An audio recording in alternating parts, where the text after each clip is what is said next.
Some things happen without explanation. Some experiences haunt people for a lifetime. This is where I tell those mysteries. And remember, not everything can be explained. Story. My name is Lily Madwhip, and I see things before they happen. Don't stare at me, face. That's my brother, Roger. He doesn't see things before they happen. I know this because if he did, he would see what's about to happen to him. Then again, maybe he does, but people like us can't see things that are about to happen to ourselves. I don't know, truthfully. All I know is that in about 3 minutes, Roger is going to die. You're going to die, I tell him. Did you just threaten me? He snarls. Roger is 6 years older than me. He goes to high school and has 2 best friends named Skeeter and Dustin. They like to wear shirts without sleeves that have the names of heavy metal bands on them. Sometimes they hang out in the garage and try to play music like those bands until my dad goes out and yells at them to stop. At his funeral, they're going to wear jackets and ties, and their hair is going to be combed for once. I'll never see them after that, which is nice. I love Roger because he's my brother, but when he's gone, things will be just a little bit nicer. Sorry, Roger. No, I tell him truthfully. I'm just trying to warn you. I love you, Roger. Shut up, weirdo. He punches me in the shoulder and I cry like I'm supposed to, but it doesn't really hurt. Mom's head swivels around on her neck from the front of the car and gives us both that look that says she regrets having us. I know she doesn't, but all parents think that from time to time. I wonder where I'd be right now if I'd never had kids. No, I'm not a mind reader too. I just know these things. Will you two knock it off back there? Mom asks. It's not really a question though, it's an order. Adults can give orders in the form of questions. If you're a kid and you try to do this, it doesn't work. I once tried to order Roger to give me back my doll Pascar by asking him, and he laughed at me and twisted Pascar's head off. Mom had to put it back on, but she's never been one for toy repair, so it's kind of crooked now. I told her I didn't mind, that it gives him personality. Mom and Dad think it's weird that I named my doll Pascar. I don't know why. Pascar was an angel after all. People don't think it's weird if you name your doll Gabriel or Michael or Layla, but give it the name Uriel or Gavriel or Pascar and everybody gives you funny looks. I hug Pascar in my arms and look out the front of the car. There's a sign that says, Restoria 1 mile, and beneath it a smaller sign that says, Next Restoria 46 miles. At the speed my dad drives, that should take us about half an hour, I think. Rest area coming up, Dad says. Does anybody need to go? We stopped hours back at a McDonald's, and I had a cheeseburger with some fries and a small Sprite. I couldn't finish the burger or the fries, but the Sprite made my tummy happy because sometimes I get a little car sick, so I drank the entire thing. Now I need to go, but this is where Roger dies, so I lie. I don't. Thinking about having to go makes it worse. I cross my legs. Roger notices. Lily has to go. She's squirming around back here. I don't want her pissing on me. He makes a grossed out face, and I can appreciate the genuine disgust of being peed on by someone else. But Roger, I'm trying to save your life here. Mom looks back again and I shake my head at her. Lily, if you have to go, I don't. She does, and I do too, Roger declares. I don't think Roger actually has to go. Dad turns onto the ramp for the rest stop, ending the conversation. There's 2 lanes, one for the big trucks and one for little cars. Our station wagon takes the second lane and wraps back around to go up a hill to the parking lot for the rest area. There's some sort of big rock on a pedestal with a commemorative plaque at the base with lots of names of people who are dead. Other families are going in and coming out of the glass-wrapped building. I wonder how far we are from the nearest hospital. Everybody out, Dad declares. Lily, hurry, Mom says as she unbuckles her seatbelt and opens her door. I look over at Roger one last time and try to smile. He looks back at me. For a moment, there's the faintest glimmer of recognition in his eyes. I think maybe he's going to shut the door and stay in the car. Then he sneers at me and the moment is lost. Stop staring at me, his face. Language, Roger. Dad says in his tone that means he doesn't actually care, but he has to act like he does so Mom won't get mad. We all get out. Mom holds my hand as we cross the parking lot, even though I'm not a baby. I keep looking back at Roger and Dad and waiting for it to happen. Roger's going to die. I know it. I just don't know how. Maybe that big rock is going to come loose from its base and fall right on top of Roger like a boot on an ant. I've stepped on ants before. I always say sorry afterward, but it's kinda pointless by then. I wonder if his insides will squish out like they do on ants. The rock does not squish Roger. My mom takes me into the women's restroom where we do our business. The toilets are those ones that flush automatically. They always scare me. Like I think the one I'm on won't detect that I'm on it anymore and flush and I'll get sucked in. I go, but the whole time, I'm waiting to hear the shouts and cries from outside. Maybe Roger gets sucked into the automatic toilet. My mom has a word for something like that, apropos. Roger does not get sucked into the automatic toilets. We meet out in the lobby area where they have an information kiosk and little cubby holes filled with sightseeing maps and brochures for hotels and water parks. I want to look at one about an outdoor animal safari zoo, but Dad is in a hurry to get back on the road, so Mom drags me back out to the parking lot. We pile into the station wagon with empty bladders. I'm feeling a bit confused because Roger is still alive and it's been at least 10 minutes since I knew he was going to die. I don't say anything on the matter because Mom and Dad don't like it when I talk about my premonitions, as they call them. Also, I'd rather not jinx it if I'm actually wrong for once. Roger's kind of mean, but he's my brother and I love him. I hug Paskar and stare out the window as we pull out of our parking space. Suddenly, Paskar is snatched from my arms. I turn, startled, to see Roger holding the doll out his window, waving it in his hand. He grins at me. "Hey, face, wanna see if your dolly can fly?" I realize this is the moment. I can't help but say something. "This is when you die," I tell him solemnly. Roger's smirk is replaced by one of anger. He lets go of Paskar, who disappears beneath the wheels of our car. In my distress, I cry out, lurching against my seatbelt as if I can whisk out the window and snatch Pashar up before he's lost forever. Mom turns and starts asking loudly what just happened. Dad turns to yell at us to stop it. "Lily, stop screaming. Roger, what did you do? Roger, what did you do?" My father is looking in the rearview mirror at what he considers his two biggest mistakes. My mother is passing her glare back and forth between me and Roger. Roger is looking at Mom and Dad and trying to put on an innocent expression as he lies and tells them that I started it. Only one of us is looking at the lane for the big trucks that we're currently merging with at Dad's typical high rate of speed, and that's me. What do I see out Roger's window but a giant truck with lots of big tires and a large trailer on back barreling down at us with a driver in the cab who looks as shocked and confused as I am. I'm not screaming for Paskar anymore. I'm screaming for Dad to brake or steer or anything, but he can't tell the difference between one type of screaming and the next, and anyway, it's too late. Do you know what a T-bone is? I always thought it was a type of steak. My Uncle George ordered a T-bone once at a restaurant, and he got this mammoth piece of meat with the bone still in it.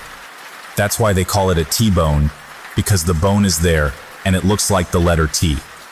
Apparently, T-bone is also a type of collision where one vehicle strikes another in the side, because the two vehicles make a T-shape, just like the bone in the steak my uncle ordered. That's what the big truck does to us. It T-bones us right before the on-ramp to the interstate. The nearest hospital is 23 minutes away. I would never have guessed that number. They take Roger and my dad there in an ambulance. Dad has a dislocated shoulder and a lot of cuts and bruising. Roger is airlifted to Boston Memorial. He gets to fly in a helicopter, although he isn't conscious for it, so he kinda misses out. He dies from internal injuries before he gets there. Mom and I are treated for lots of little cuts from glass and stuff. The driver of the truck is fine but shook up by the whole thing. I hope he doesn't blame himself for Roger's death. That was nobody's fault but Roger. One of the emergency medical people who treats us on the scene finds Paskar and gives him back to me. He always finds his way back to me. The EMT asks me what my doll's name is and gives me a funny look when I tell him. I don't tell him that he's about to get a call for an old lady who suffered a stroke in some place called Middlebury. That kind of trivial information is lost on most people. Kind of like I know my mom and dad are going to cry and hug each other and worry about Roger until they find out he's dead. After that, Dad will get more distant because he secretly blames me. It's not a secret, Dad, I know, and Mom will hug me a little tighter each night at bedtime. I see it, but they don't need to know I do. I hope Roger is in a better place, but Paskar tells me he's not. Paskar is always right. Do you think Roger is with God, Lily? That's my therapist. Her name is Miss Christie. She's about my mom's age, but uses less makeup, probably because she doesn't have any kids of her own. Miss Christie wears a little chain around her neck with a cross on it. She also wears a jacket with too many buttons and not enough holes. I wonder what all those extra buttons are for. She always wears the same jacket. Does she only have the one? Or does she have lots of jackets that all look the same? I'm never going to know the answer to these urgent mysteries. Ever since Roger died, I have to sit in this room twice a week with shelves full of books about child psychology and drawings by other kids on the walls and talk to Miss Christie. I guess Mom and Dad thought I wasn't handling Roger's death appropriately. Well, Mom didn't anyway. Dad doesn't really talk to either of us much anymore. Mom is out in the waiting area with Pascal. I'm not allowed to bring Pascal in with me when I talk to Miss Christie. Other kids get to bring things in. There's this girl with black hair who always shows up with a teddy bear that chuckles when she squeezes it. One kid even brings a toy fire engine with flashing lights. Flashing lights can cause seizures. I don't think Miss Christie likes Pascal. Sure, I shrug. Roger's in heaven. Roger isn't in heaven. He's not in hell either. Roger's not in some underground cave filled with red demons carrying pitchforks that stab him as flames shoot out of rocks. He's not sitting on a cloud with a harp either. I think he'd be pretty annoyed if someone handed him a harp. He'd probably throw it at them and call them an assface. Roger's on the other side of town in a place called Holy Oak Cemetery, where Mom and Dad paid for a plot in the back by a willow tree and a creepy stone crypt with an angel on top that looks nothing like a real angel. They got a little polished stone marker to put on his grave that just says, Roger T. Madwip, in all caps, and beloved son in cursive underneath. And that's where Roger is. There in his dead body. In a suit he'd probably make a face at if you told him he had to wear it. In a coffin with white padding. I suppose in case he gets uncomfortable, laying in the dark. 6 feet underground with dirt and worms on top of it all. Pascal says Roger is in purgatory, which I guess means laying in your dead body until they decide what to do with you. Did you know there's over 200 bones in most people? When one gets broken, like if a man in a mask strikes you on the arm with a crowbar, the body knows how to repair it over time. Unless the body is dead, then they just stay broken forever, I guess. Roger ended up with lots of broken bones. Some of them were broken more than once, too. It was like a dozen guys in masks with crowbars just pounded on him for an hour. Now he's stuck in his coffin with that suit he hates, and a whole bunch of broken bones that are never going to heal. I wonder, when they decide where he's going, if he's going to pop out all floppy like a jellyfish. The idea of Roger like a squishy sack makes me laugh. Miss Christie jots this down. I go stand by the window overlooking the parking lot. It's cold and wet outside today. There's a slick spot on the sidewalk into the building where Miss Christie works that I can see from her office. A lady and her son are walking in from their car. The boy is probably a couple years younger than me and wearing a pair of brown corduroy pants. He's going to slip on the slick spot, get those pants wet, and end up crying, but there's nothing I can do about it, so I look away. I hear the commotion from outside a moment later. It didn't rain when we buried Roger. I thought it was always supposed to rain when there's a funeral. I even dreamed that it rained. But the rain was lots of little bits of glass, and it was cutting everybody. Roger's friends Skeeter and Dustin were there in their suits and their hair combed, and they were crying because the glass was cutting them. Everybody was covered in blood. Mom said if it rained every time there was a funeral, it would never stop raining.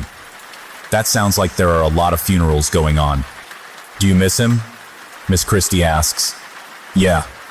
Roger hid my foil Charizard before he died, and now I don't know where it is.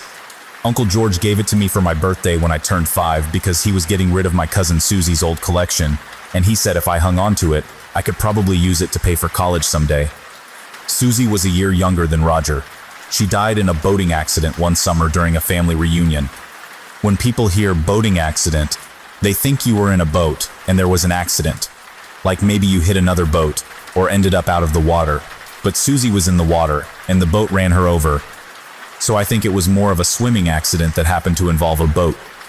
I was there when it happened, but that's a whole nother story. Ever since, I don't like going in the water, not as long as there's still boats, and sharks, and piranhas. Do you ever feel like crying? Miss Christie asks. She dyes her hair. She doesn't think anyone knows, but I know. I suppose if I really wanted to blow her mind, I could ask Paskar where she gets it done and what the person's name is who does it for her. Maybe then people will stop treating me like I'm making things up. Or maybe they'll want to cut open my brain. Roger said they would do that if they thought I really did see things before they happen. But Roger's dead now. I don't want them cutting open my brain, so I don't tell Miss Christie I know her hair color is fake. I already cried. I say instead, I did cry, but only because people expected it of me, especially at a funeral. I just want to get back to school and see my friends. I don't have any friends at school. I used to have a friend named Rachel, but I warned her that her dog Ruffy was going to have seizures and die, and she stopped being my friend. Other kids think I'm weird. Jeffrey Baker calls me Mad Lily. That's okay because Paskar says puberty isn't going to be kind to Jeffrey. If I really wanted to be mean, I could tell everybody that he still wets the bed sometimes, but Paskar tells me not to be mean. Being mean lands you in purgatory. Miss Christie writes something in her notebook about me. I think it says that I'm uncooperative and repressing my emotions. I'm trying to be cooperative, but adults don't want to hear the truth. They want to hear you say what they think is right. If you say anything else, they think it's wrong, and then you have to start all over again. Sometimes they put you on drugs so they can tweak the chemicals in your brain until you think things you wouldn't otherwise. Like how much you miss your brother who used to give you wedgies and hid your foil Charizard before he died, and now you'll never go to college. Miss Christie? Please, call me Christie. Miss Christie, can I please bring Paskar in next session? I ask. She gives me that face adults make where they know you know the answer and are hoping you'll take the question back before they have to give it. I think Paskar should stay in the waiting room. Why? Because I want to hear from you, not Paskar. She doesn't really want to hear from me, because I would want to talk about why I'm suddenly seeing her lying motionless on the floor of some room with green carpeting and yellow furniture that came from IKEA. Her face is purple and her tongue is sticking out, and it's all swelled up like one I saw on a frog at the museum once. The frog was dead too. The world is decorated with dead things. I want to ask her if she feels dizzy or lightheaded, and if she had enough to eat at lunch. I wonder if IKEA is an acronym, kind of like the one I see on the wristband they'll give her at the hospital, DNR. She thinks you're schizo, ass face, Roger says in my head. She thinks you think your doll talks to you. I clam up. I don't feel safe without Paskar. When I see things before they happen like this, often Paskar can explain them to me. I don't know why he came to be with me. Maybe because in all the world, I'm the only person that bothered to name their doll Paskar. Maybe he knew I could see things before they happen, and came to keep me company, and by a crazy coincidence, I gave the doll the same name as him. All I know is he says he's an angel, and not to be afraid, and that always makes me feel better. The time for my session finally runs out, and Miss Christie escorts me to the waiting room, where Mom and Paskar are sitting with other parents and their kids. My mom is talking to the mother of the boy who fell on the slick spot outside. He's sitting beside her with teary eyes and a long snot coming out of his nose. Gross. Miss Christie takes Mom aside, and they have a conversation in whispers. So I take Paskar aside, and also have a conversation in whispers. Two can play at that game. I know Miss Christie is telling my mother about emotional repression, and my mother is asking Miss Christie about pharmaceutical solutions. My mother likes pharmaceutical solutions. I ask Paskar what DNR stands for. Then I have to ask him what resuscitate means. Sounds like I'm not going to be seeing Miss Christie anymore. I want to warn her, but I don't know what to warn her about. Is it a bad fall? Does she have a heart attack? She looks healthy enough. I wish I got a fuller picture when I see things before they happen. But then, does it even matter? Nobody ever listens to me. Mom wants me to stop making things up to explain the bad stuff that seems to always happen around me. Dad already thinks I'm cursed and causing these things to happen. They sleep in separate beds now, and Dad spends a lot of time out in the garage drinking and banging on Roger's drum set. I wonder if Miss Christie will go to purgatory like Roger. Miss Christie turns to me and flashes her fake smile. See you next Tuesday, okay, Lily? I fake smile back at her, shaking my head sadly. Okay. Maybe I am cursed, but I don't need a therapist. It's been 3 months since my brother Roger got turned into mashed potatoes by a semi. It's been 5 weeks since my therapist discovered she had developed an allergy to shellfish. It's been 2 days since Mom and I picked out this hamster that I named Whiskers because it's got so many whiskers, and now Whiskers is lying upside down in his hamster wheel with his feet curled up and his little mouth hanging open. He's got big buck teeth. Maybe I should have named him Buck. I did not see this coming. How am I even going to explain this to my mom? I want to say some swears, but I'm out of quarters for the swear jar because I spent my last 2 at the grocery store in one of those gumball machines. Only instead of a gumball, I got a plastic paratrooper with a parachute who's currently dangling from the branches of the tree outside my bedroom window. Shit. Dear swear jar, I owe you 1/4. Pasker sits at my art table holding a red crayon because his hands are perfectly molded for holding something like that. I sat him down earlier to doodle, but he didn't draw anything. I made a still life using watercolors. I like still lifes. I always include Pasker in my work. The one I did today was a bowl of fruit and a vase, because I saw a painting in a museum and people like fruit and vases in their art. My mom is at the office today. She's an executive. I asked what an executive does and she said they execute people. Then she and Dad laughed. I didn't know what execute meant at the time, but I found out later. So in school, when we had to write about our parents, I wrote that my dad was a music teacher and my mom was an assassin. Mr. Porter gave me a check mark, but wrote that next time I should follow the assignment. Dad's in the garage right now. I can hear him through the door, tapping on Roger's drum set as I carry Whiskers to the kitchen to get one of the little plastic food containers Mom buys in bulk for me to bury pets in. Normally my dad is in his workroom trying to write music, but he hasn't done a lot of that since Roger died. He said he's working on a dirge. Apparently that's a piece where you go to the liquor store at midnight, then come home and drink out of a snare drum. I only know this because I woke up once and went downstairs to see what the noise was. I'm not a fan of dirges. Whiskers is a little too fat for the plastic container, but if I squish the top down, I can still seal it. I run back upstairs to get Pasker and my jacket. I need to hurry because Dad's going to hurt himself by accident soon and come into the kitchen angry and bloody looking for the Neosporin, and if he sees me with another dead pet, he's going to wig out. It's warm out today, and the ground feels soft. Mom keeps the gardening tools in the shed, and I grab a trowel. My next-door neighbor Jamal is in his backyard climbing a tree by the fence that separates our houses. He sees me and waves. You should never wave while climbing trees. That's how people fall out of trees. I wave back. What are you doing? I call to him. There's a thing in the branches near your house. He points at my bedroom window. That's my plastic paratrooper, I say. Finders keepers, Jamal laughs, climbing up several more branches that reach over our fence. I don't think this is going to end well. Pasker agrees. You're gonna fall and die, Jamal. I warn him. Jamal freezes on the branch. He looks at me, and for a second I see the branch. He's on snap, and he lands on the fence, and the wood slats are impale him, and then he lays there, flopped halfway across the fence and stares at me, at which point Dad's going to come out and say, "What did you do now, Lily?" And then I'm gonna go to adult jail and, oh, maybe I'll get a trial first. But the branch doesn't snap, and Jamal slowly, carefully, shimmies back down to his side. A moment later, he peers at me through one of the holes in the fence. Was I really gonna die? He asks. Yes, I don't actually know. You wanna help me bury my hamster? Okay. Jamal goes around to the front yard and comes up our driveway. I like Jamal because he listens to me. He's a year older than I am and goes to a different school because his parents are Catholic.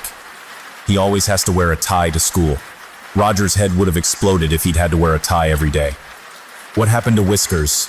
Jamal asks, looking at my hamster mushed into the container. He ran himself to death. I don't actually know if that's true, but it seems plausible. Can you do that? Absolutely. Mom marked out a section of the backyard by the woods for me to bury pets. It's behind her garden where she apparently grows dandelions and those weeds with the pointy leaves. If you go into the woods, it eventually comes out at the highway. Roger used to go into the woods with his air rifle and shoot soda cans with his friends Skeeter and Dustin.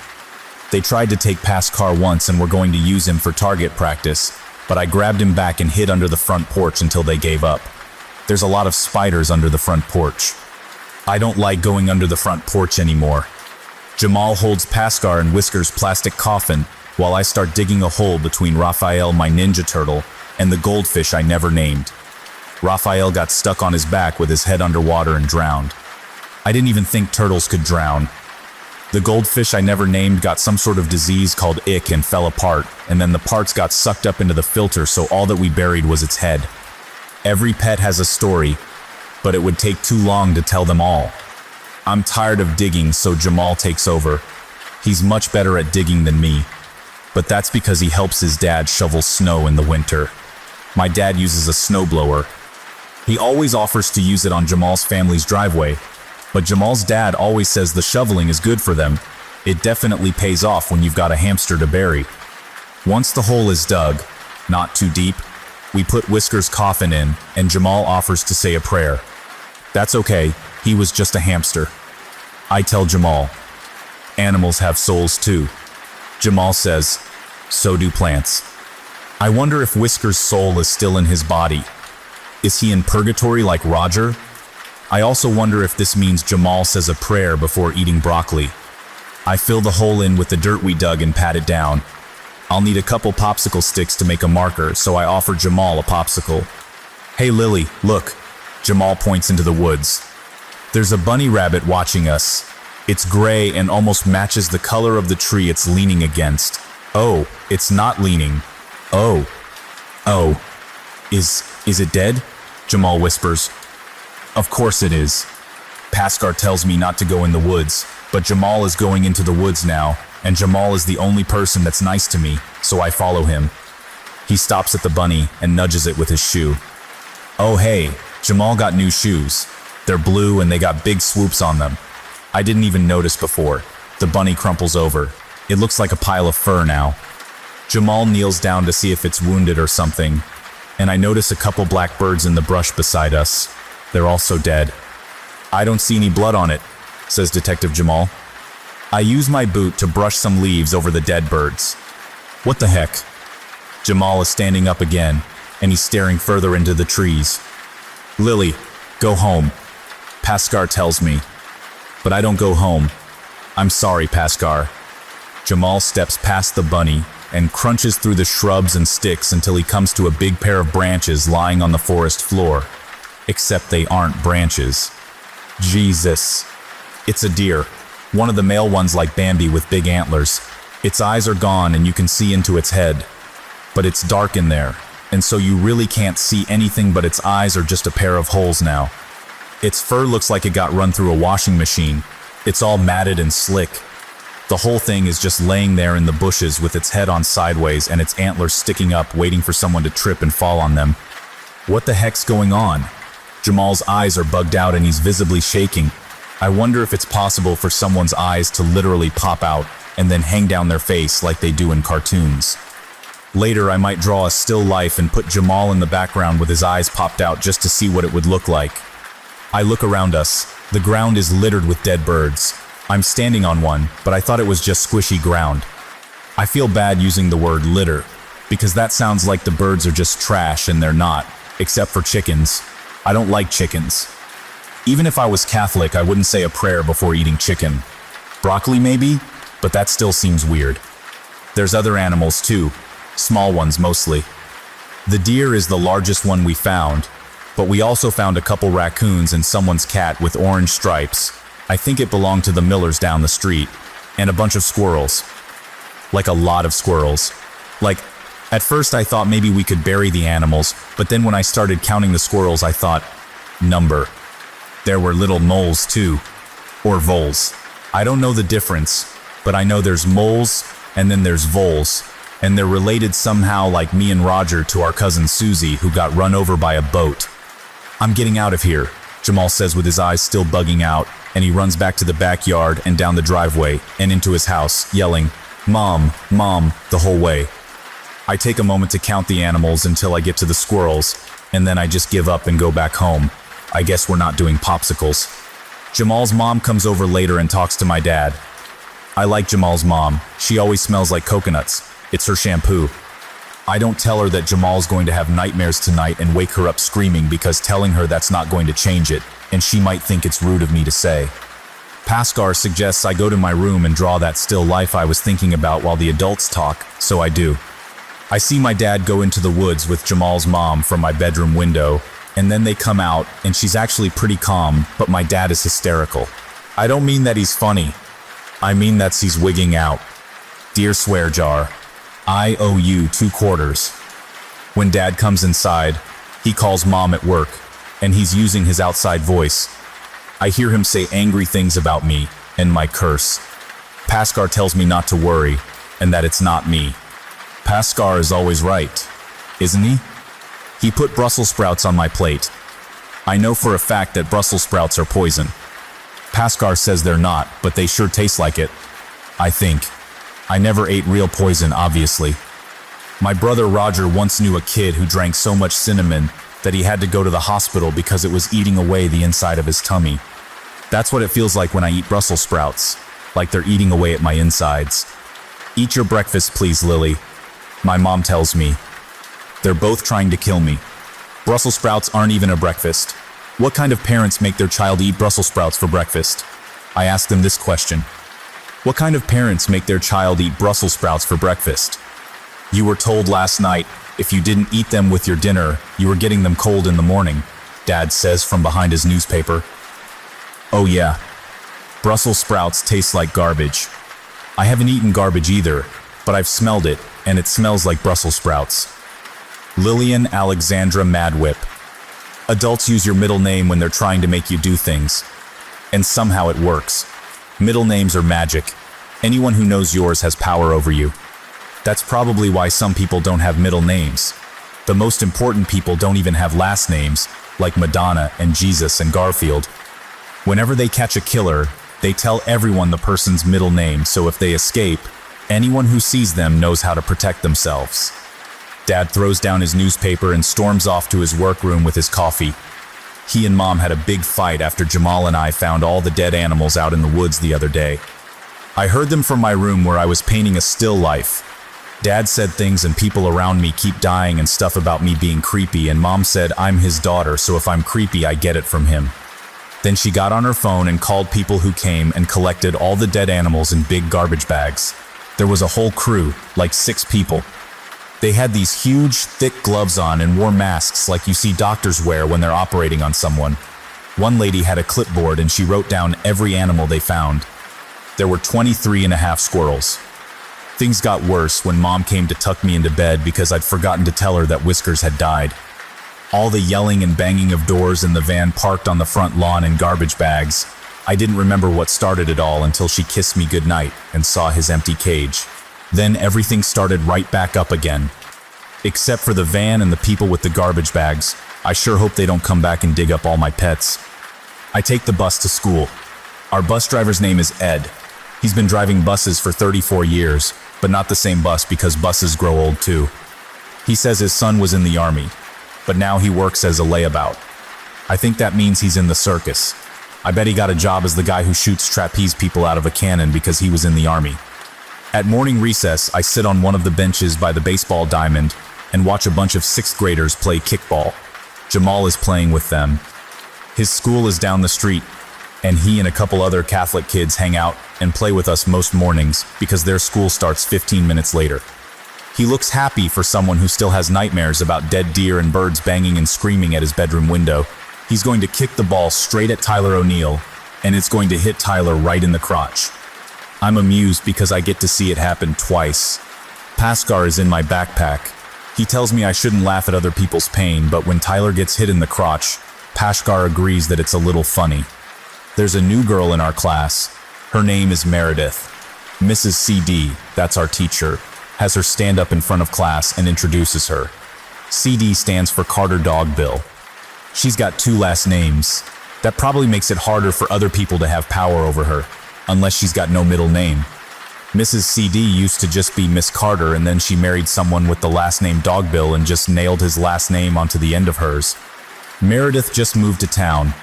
She's real shy because she's got these marks on half her face. She covers them with her hair, but it's easy to see.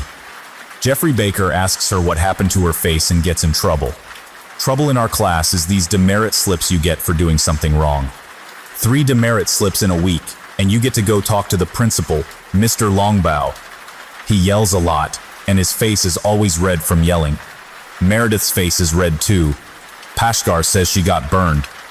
I wonder if she's a pyromaniac. That's somebody who's crazy about fire. I mean literally crazy. There was this boy in Roger's grade who was a pyromaniac, and he went camping with his Boy Scout troop, saw a spider in his tent, and tried to kill it with hairspray and a cigarette lighter. He got burns all over his body because the tent caught fire with him inside it. Mrs. Carter Dogbell asks us all what we say to Meredith, and nobody knows until Hannah Glass guesses, "Hello?" And then we're all like, "Oh yeah." It was pretty funny. Nobody knew what Mrs. CD was talking about. I was going to guess, "Sorry you got burned," but I'm not supposed to know that, I think. Mrs. CD makes Meredith sit next to me in the back of the room. Paskar tells me to be very nice because new kids are scared. I was going to be nice anyway. I make sure to blink a lot because I don't want her to think I'm staring at her burns. They make her face look kind of waxy, like a candle. "Hi, I'm Lily." I tell her, new kids are the best because I haven't freaked them out yet. I know. Oh. I don't know how she knows that. Maybe some other kids already told her about me. I hope it wasn't Rachel whose dog died from seizures. Meredith pulls stuff out of her backpack. She's got a green pencil that's all glittery and has a rainbow eraser. Her notebook is 3 subject, so it's already 3 times better than mine. She pulls out a Barbie doll and sets it on the front of her desk, like I do with Paskar, and this thing is horrifying. It's got no clothes at all, and most of its hair is missing. There's black scorch marks on its face, and one of its hands is melted into a lump. I can't help it. I gotta stare at this doll. "This is Barbie," Meredith says, and turns her Barbie toward me. Oh God, its face is kinda melted too. I make Paskar salute Barbie. "This is Paskar." Then I feel bad because Barbie doesn't have articulated limbs like Paskar, and her hand is a lump anyway. Meredith sits next to me at lunch. Nobody else sits by me, so new kids usually end up there. But she doesn't just sit at the table, she sits next to me. She has a purple lunchbox with planets and comets on it. I have a paper bag with my name on it in Sharpie. Her lunch is a peanut butter sandwich and some carrot sticks and a plastic bottle of lemonade with, oh my God, she has Oreos. I've got a high C and some blue corn chips and a pepperoni and mustard sandwich. My dad snuck more cold Brussels sprouts into my lunch. I can't tell if it's meant to be a joke or not. I swear, he's trying to kill me. Meredith asks permission from the lunch monitor to go use the bathroom, and she leaves her melted Barbie and Oreos with me. Not like I get to keep them, but she says she trusts me to protect them. The moment she's gone though, her Barbie starts talking. It tells me its name is Nathaniel. I've never met another doll that spoke to me like Paskar does. I ask if it's an angel like Paskar, and it says it is. I wonder if every doll has an angel in it. That would be a lot of angels. But I guess if they run out, God can just make more. I ask Nathaniel if Meredith knows he's an angel, and if he minds being a melted Barbie with boobies. No and no. Then he tells me that Meredith has a gift like me. I ask him if she sees things before they happen, and he says that she doesn't. He says her gift is that she burns things. Like a pyromaniac? Kind of. Has she ever burned a spider in a tent? Number. She burned her parents though. Burned them right up. They're not even buried like Roger is. They're ashes and they got scattered in a park.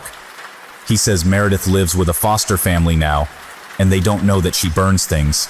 They try to be nice to her, but she's always sad because she knows she burned up her folks and she misses them. It's okay for her to be sad, Nathaniel says, but if she gets angry, I need to get away. That's when she starts burning things. Meredith comes back and Nathaniel goes quiet. She looks happy because I guarded her Oreos and melted Barbie, but I'm scared now because what if someone hits her with a dodgeball in gym class and she sets us all on fire? The boys want to play dodgeball all the time because it's the only time they can hit us girls and not get in trouble. The bell rings for afternoon recess, and Meredith lets me have one of her Oreos because all I got left are Brussels sprouts. "Do you want to play on the swings?" she asks. Okay. I'm sweating the whole time we're swinging, out of fear. Not because Meredith is hot. I don't know how she burns things, Nathaniel didn't tell me. I think she uses her mind, but maybe she has laser eyes like Superman and Cyclops. Those are comic book characters though, they're not real. Lisa Welch and her crew of jerk girls start coming over. She always looks smug, probably because she is smug. Her dad is a dentist, so her teeth are always perfect, and she likes to show them off by smiling at everybody, even people she hates like me. I'm probably going to need braces. I know Lisa and her friends are going to make fun of Meredith, because making fun of people who look different is their favorite thing to do after chasing the boys around the baseball diamond when they're trying to play kickball and telling each other stories about stupid stuff their parents bought them, like Breyer horses and jewelry with their name on it, in case they forget their stupid names. Stupid Lisa Welch and her crew of jerk girls. He, Lily, Lisa says. She makes it sound like she's singing when she says hi. I guess that's how smug people do things. Who's your new friend? I hop off the swing and stare at Lisa because I'm good at staring. If you don't go away, you're gonna trip and break your front tooth on a rock. I'm lying. But Lisa Welch and her crew of jerk girls don't know I'm lying. They just know that I tell people things before they happen. She covers her precious mouth and starts to run away. But then she trips and falls on her face, and next thing we all know, she's crying and clutching her face and bleeding from the mouth, and they're all yelling to one of the recess monitors that I put a curse on her. I'm just shocked. Lily Madwit put a curse on Lisa, they're crying. Lisa is wailing like a banshee. That's an Irish ghost that screams all the time. I saw one in an episode of Scooby-Doo. Mr. Longbow comes out of nowhere, steaming because he's always red in the face like his brain is boiling or something. I think he has the ability to teleport because he's never there, and then the moment someone breaks a rule, he's suddenly right there. He starts yelling at me. Lily, did you push Lisa? Come with me, young lady. Meredith hops off her swing. Lily didn't touch her. Excuse me? Mr. Longbow isn't used to kids actually saying things to him besides crying or wetting their pants in pure terror. Lily just told her to go away, and she fell on her own. By then, the crew of jerk girls have hurried off with Lisa Welch and the recess monitor, so none of them refute this. Not that they could. I mean, that is really all I did. I'm still kind of in shock though because I've never had that happen before. I didn't see Lisa fall and break her stupid tooth. I told her it was going to happen, and it happened, even though I didn't actually think it would. What if I told Mr. Longbow to cluck like a chicken and he started clucking like a chicken? That makes me giggle. Mr. Longbow notices. He didn't see my thoughts though, so it's not funny to him. I end up going to his office anyway. He likes paintings of eagles. They're all over his office. I wonder if it's because he's bald like the eagles. Maybe he wishes he was a bald eagle. I have to tell him again that I didn't touch Lisa Welch. I just told her to go away, and she tripped and fell and broke her tooth on her own. I leave out the part where I told her that she'd trip and break her tooth before it happened. Mr. Longbow lets me go, but tells me to stay away from Lisa Welch. I had no intention of hanging out with her anyway. She and her crew of jerk girls all play with their expensive Breyer dolls and make fun of Paskar because I got him from a thrift shop and he's an action figure. So what? I bet none of their dolls know anything. When I get back to class, Meredith waves and smiles at me. Nathaniel, her melted Barbie angel, is sitting on her desk. I wave and smile back, but I'm still scared because if I'm going to be friends with Meredith, it feels like being friends with a shark. Maybe the shark likes you, but then maybe the shark is hungry and doesn't care. I hope she doesn't burn me. I spend the rest of school quiet because I'm a little worried about saying things and making them happen. After school, I take the bus home. Paskar tells me I need to be careful around Meredith. Yeah, I know. He tells me there are things I don't know. I know that too. He tells me things are about to get much worse and that he's sorry. I don't know what that means. I get home and Dad is in the backyard. He's dug up most of my pets and he's been filling garbage bags with their remains. He says it's unsanitary to have so many dead things buried in the backyard and that they probably poisoned the grass which killed the deer and the rabbit and the 23.5 squirrels and all the voles and moles. But I point out that squirrels eat nuts, not grass, and there were raccoons too. And besides, what about that half a squirrel? What about the half a squirrel, Dad? You're going to put my pets back, I tell him. He doesn't. I don't know why it worked on Lisa Welch and not my dad. Instead, he tells me to go do my homework, and that we're having pork chops and asparagus for dinner tonight. Asparagus? I'm telling you, he's trying to kill me. Did you take a bath last night, Lily? That is not the angel of death. That's my mother. Maybe sometimes she acts like the angel of death, though. More often, she acts like Anubis. He's a god from Egyptian mythology. I read a big book on Egyptian mythology last year during library. It was huge and had full-color illustrations. I love full-color illustrations. Maybe I'll be an illustrator when I grow up. Anubis had a dog for a head. Not a full dog, but a dog's head, just the head. He would take people when they died and weigh their heart on a scale with a feather. If your heart weighed less than a feather, you gotta go on to paradise or something. I don't think anybody could really pass that test. In health class, Mr. Poirier said our heart is about the size of our hand, clenched into a fist, and weighs almost a pound. I'm pretty sure a feather doesn't weigh that much. Maybe an ostrich feather. Maybe that's why ostriches can't fly, because their feathers are so heavy. I wonder if they had ostriches in ancient Egypt. Yes, I took a bath last night. You brushed my hair, remember? Mom does that thing where she touches her chin like it activates her brain. Oh, now I remember. Well, you don't smell like you took a bath. I sniff myself. That's my clothes. They didn't take a bath. Oh, Lily. Go change into clean clothes. I don't want you smelling like this. We're going to the mall today. Yes, I love the mall. There's a carousel at the food court and you can ride it for like 5 minutes for just $1. Of course, when you're on the carousel, it feels like just a minute. But when you're waiting in line, you can tell it's 5 minutes. Also, someone had the good sense to put a candy store right next to a toy store. That person deserved a raise. I jump to my feet and run upstairs to change. Can we go to the pet store? I call down to my mom. Ever since Roger got turned into mincemeat, my mom has been letting me get away with things she didn't used to. I know if I beg enough, she'll probably get me a new hamster. Or maybe a turtle. I still have 2 Ninja Turtle names left to use. No snakes, though. She says if I ever bring home a snake, she's kicking me out to go live with it outside. Mom sighs. Just to look. You're not getting a new pet. Your last one barely lasted a week. That wasn't my fault. It never is, I hear her say to herself. I wonder if she believes it. Sometimes I wonder if I believe it. I come back down in clean clothes. Pascal is tucked into my arm, dapper as always. My dad is putting on his shoes and coat and notices me. Leave the doll, Lily. I hug Pascal. What? No. I'm not leaving Pascal, he's my angel. That would be like Wren without Stimpy or Gilligan without Skipper. Mom pets my head and starts doing that thing where she slowly tries to pull Pascal out of my hands like a crocodile hunter, trying not to get bit by a crocodile. I only bit her once, but I was 6 and she's never forgotten. I thought that was the point of biting people, so they don't forget. Anyway, I'm not going to bite her now. I was thinking it would be just the 2 of us today. Just some mother-daughter time. How does that sound? What about Dad? Dad stands up. I've got a lot to do around the house, starting with reseeding the backyard. I can't believe he dug my entire pet cemetery. He let me keep the shells left over from Raphael and Donatello, my Ninja Turtles, but only after he ran them through the dishwasher.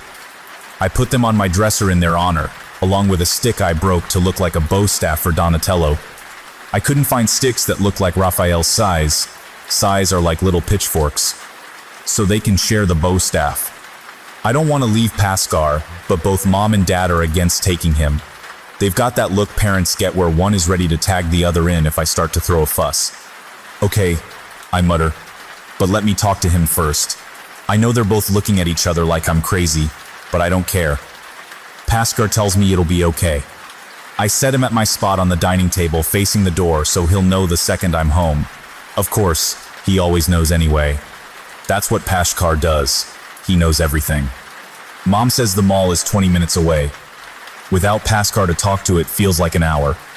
I try talking to my hand, but I see Mom giving me looks in the mirror, and I don't want to add to her thinking I'm crazy. Instead, I look out the window. There's a guy walking a dog. I want a dog. But then I see that the dog is going to poop, and the guy is going to pick it up with his hand inside a baggie. and I decide maybe I don't want a dog. Cats are cleaner. Dad's allergic to cats though. They lick themselves and then their saliva dries up and it turns into dandruff. And you pet them and their dandruff gets petted off and people inhale it, and in my dad's case it makes his nose clog up and he sneezes constantly. My Aunt Hazel has 12 cats. Dad doesn't come with us when we visit her. She lives in Oklahoma anyway, and that's a long way off. When we get to the mall, it's packed. Mom circles the parking spaces near the Macy's several times trying to find a space. I don't know why she doesn't just park in one of the 1,000 empty spaces farther out. There are other people doing the same thing as us. It's some sort of game grown-ups like to play. Like musical chairs, only with parking spots. I heard you made a new friend at school, Mom says as we finally walk to the store. Maybe. I don't want to talk about Meredith, because I might mention her burning people or her melted Barbie Nathaniel. Sometimes when I talk about things, I just say stuff without thinking and then find out I shouldn't have said it. Maybe if I hadn't told Roger he was going to die, he wouldn't have died. I got a call from your principal that you were in his office because of an altercation. I don't know what that is. It sounds like some sort of vacation where you turn into an animal. Did you get in a fight with Lisa Welch? No, I told her to go away, and she ran off and fell on her face. Then her friend said I did it. I don't mention that I told her she was going to break her teeth, and then she broke her teeth. I especially don't mention that I had made it up, but it happened anyway. So you didn't touch her? I shake my head. Is that why we're at the mall? Are you going to abandon me here? My mom laughs. I don't think it's funny though.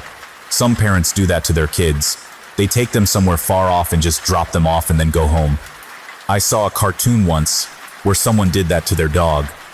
They pretended they were going on a picnic, then threw the dog a stick to fetch, and while the dog was fetching the stick, they piled all the stuff back into the car and drove away.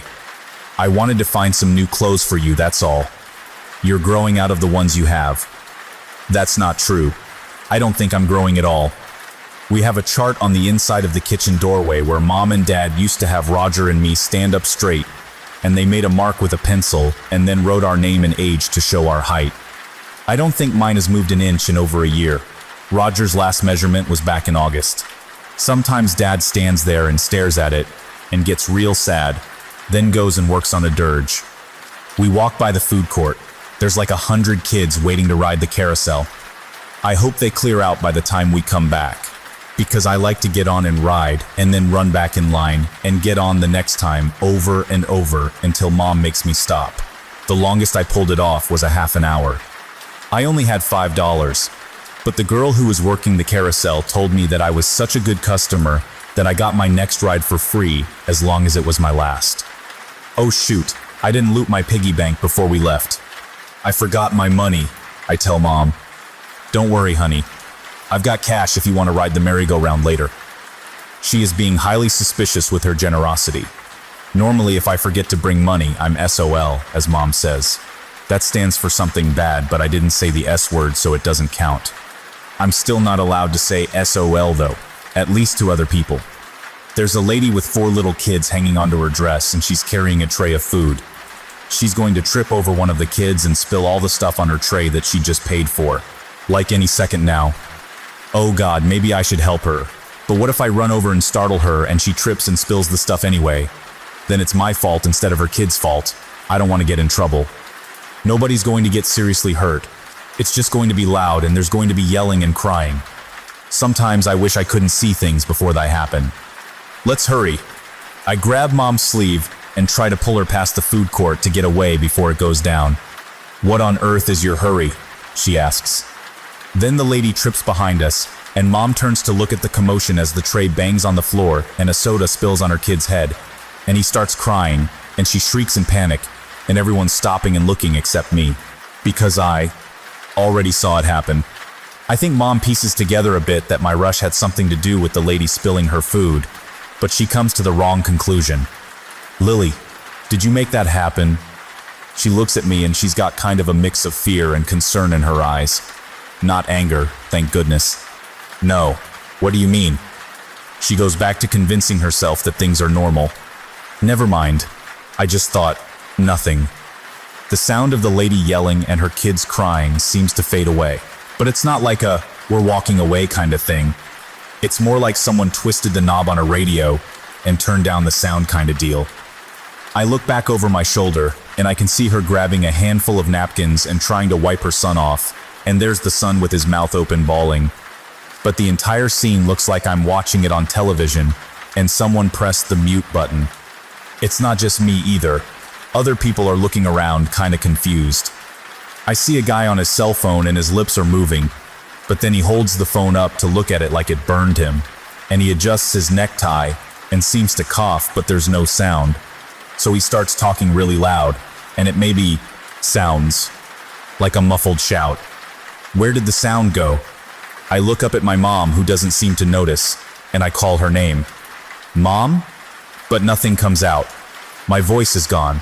Mom, can you hear me?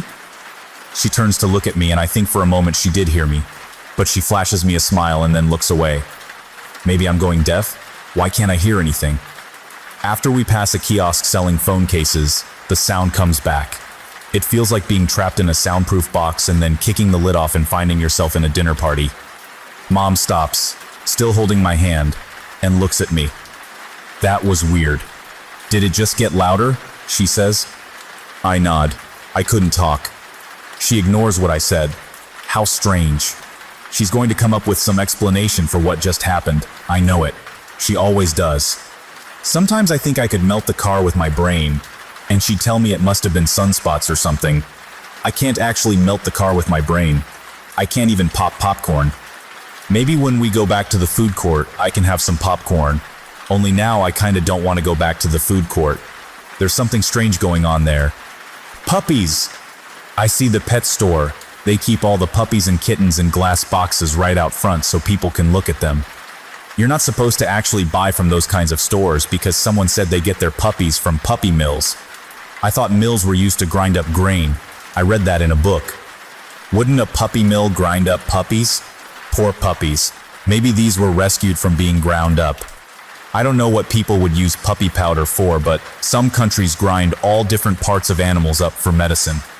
Mom says that's barbaric. Can we look at the pets before we shop? I beg. Pleasies? Mom looks across the mall at a makeup store. I'll tell you what, I'm going to step into Sephora. You can look at the animals, but don't touch. When I'm done in there, we go get you some new clothes. Deal? Can we also stop by the toy store? I ask. This is actually a trick. I know that if I can get her to the toy store, she'll go into the candy store as a reward to herself. We'll see what time it is when we're done. Well played, Mom. Now I have to weigh my options.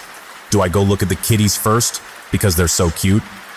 Or do I go look at snakes, because I know, if I am looking at them last when Mom comes back, she'll see them and any chance of negotiating a new pet goes right out the window. I don't really need to see the snakes. They're cute when they're small, but some get big and they can eat you. I don't know how big the garter snakes get. I think I heard about a snake getting flushed down the toilet and growing to the size of the sewer pipes. They made a movie out of it called Anaconda or something. I'm going to look at turtles in the back first, because those are my safest bet for getting a new pet. And if I look at puppies last, I know Mom will say no, but then I can ask to show her the turtles. Already have one picked out, and she'll say yes to that just because it's not a puppy. There's a big turtle who I could totally name Leonardo. I just gotta make sure he never learns what happened to Donatello and Raphael. Otherwise, he might not want to come live with me. Everybody else in the store is running to the front. I wonder what's going on. I walk over to the kitties puppies section and see a pair of EMTs run past, pulling one of those stretchers they lay sick or injured people on. Oh no, did somebody get hurt? They're running back to the food court. I wonder if the lady or one of her kids ended up getting injured from the incident with the food tray. I can hear one EMT calling onto her walkie-talkie device. Upgrade to priority 1, send another unit, possible priority 2 on scene. I don't know what any of that means, but they sound urgent. Everybody's clearing out of their way as they run down the mall. Her radio squawks a response that I can't hear, and then they're both out of sight. The rest of the people in the pet store start talking to each other all at once about if anybody knows what's going on. I see Mom across the way in the entrance to Sephora, and she looks at me, then back down the way the EMTs ran, then back at me, waves and goes back inside. Something bad is coming. I feel it. It's not a knowing, like I usually do. It's a feeling. I don't know what it is, but there's something strong and angry, and it's coming. I've never felt something like this before, and it scares me.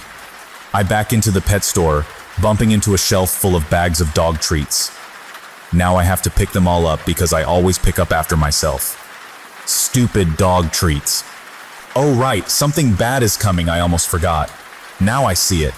I don't see the bad thing, but I see the people in the store with me, and they're all looking shocked and horrified. They're looking at me like, "What did you do?" But I didn't do anything. I just knocked over these dog treats. That's not it. This isn't now. This is going to happen. I didn't do it. I whisper. Why are they looking at me like that? Why are all the pets lying down? Why is the snake lying so limp on its branch? Why aren't the puppies moving? None of the puppies are moving. It's my fault. It's all my fault. It's all...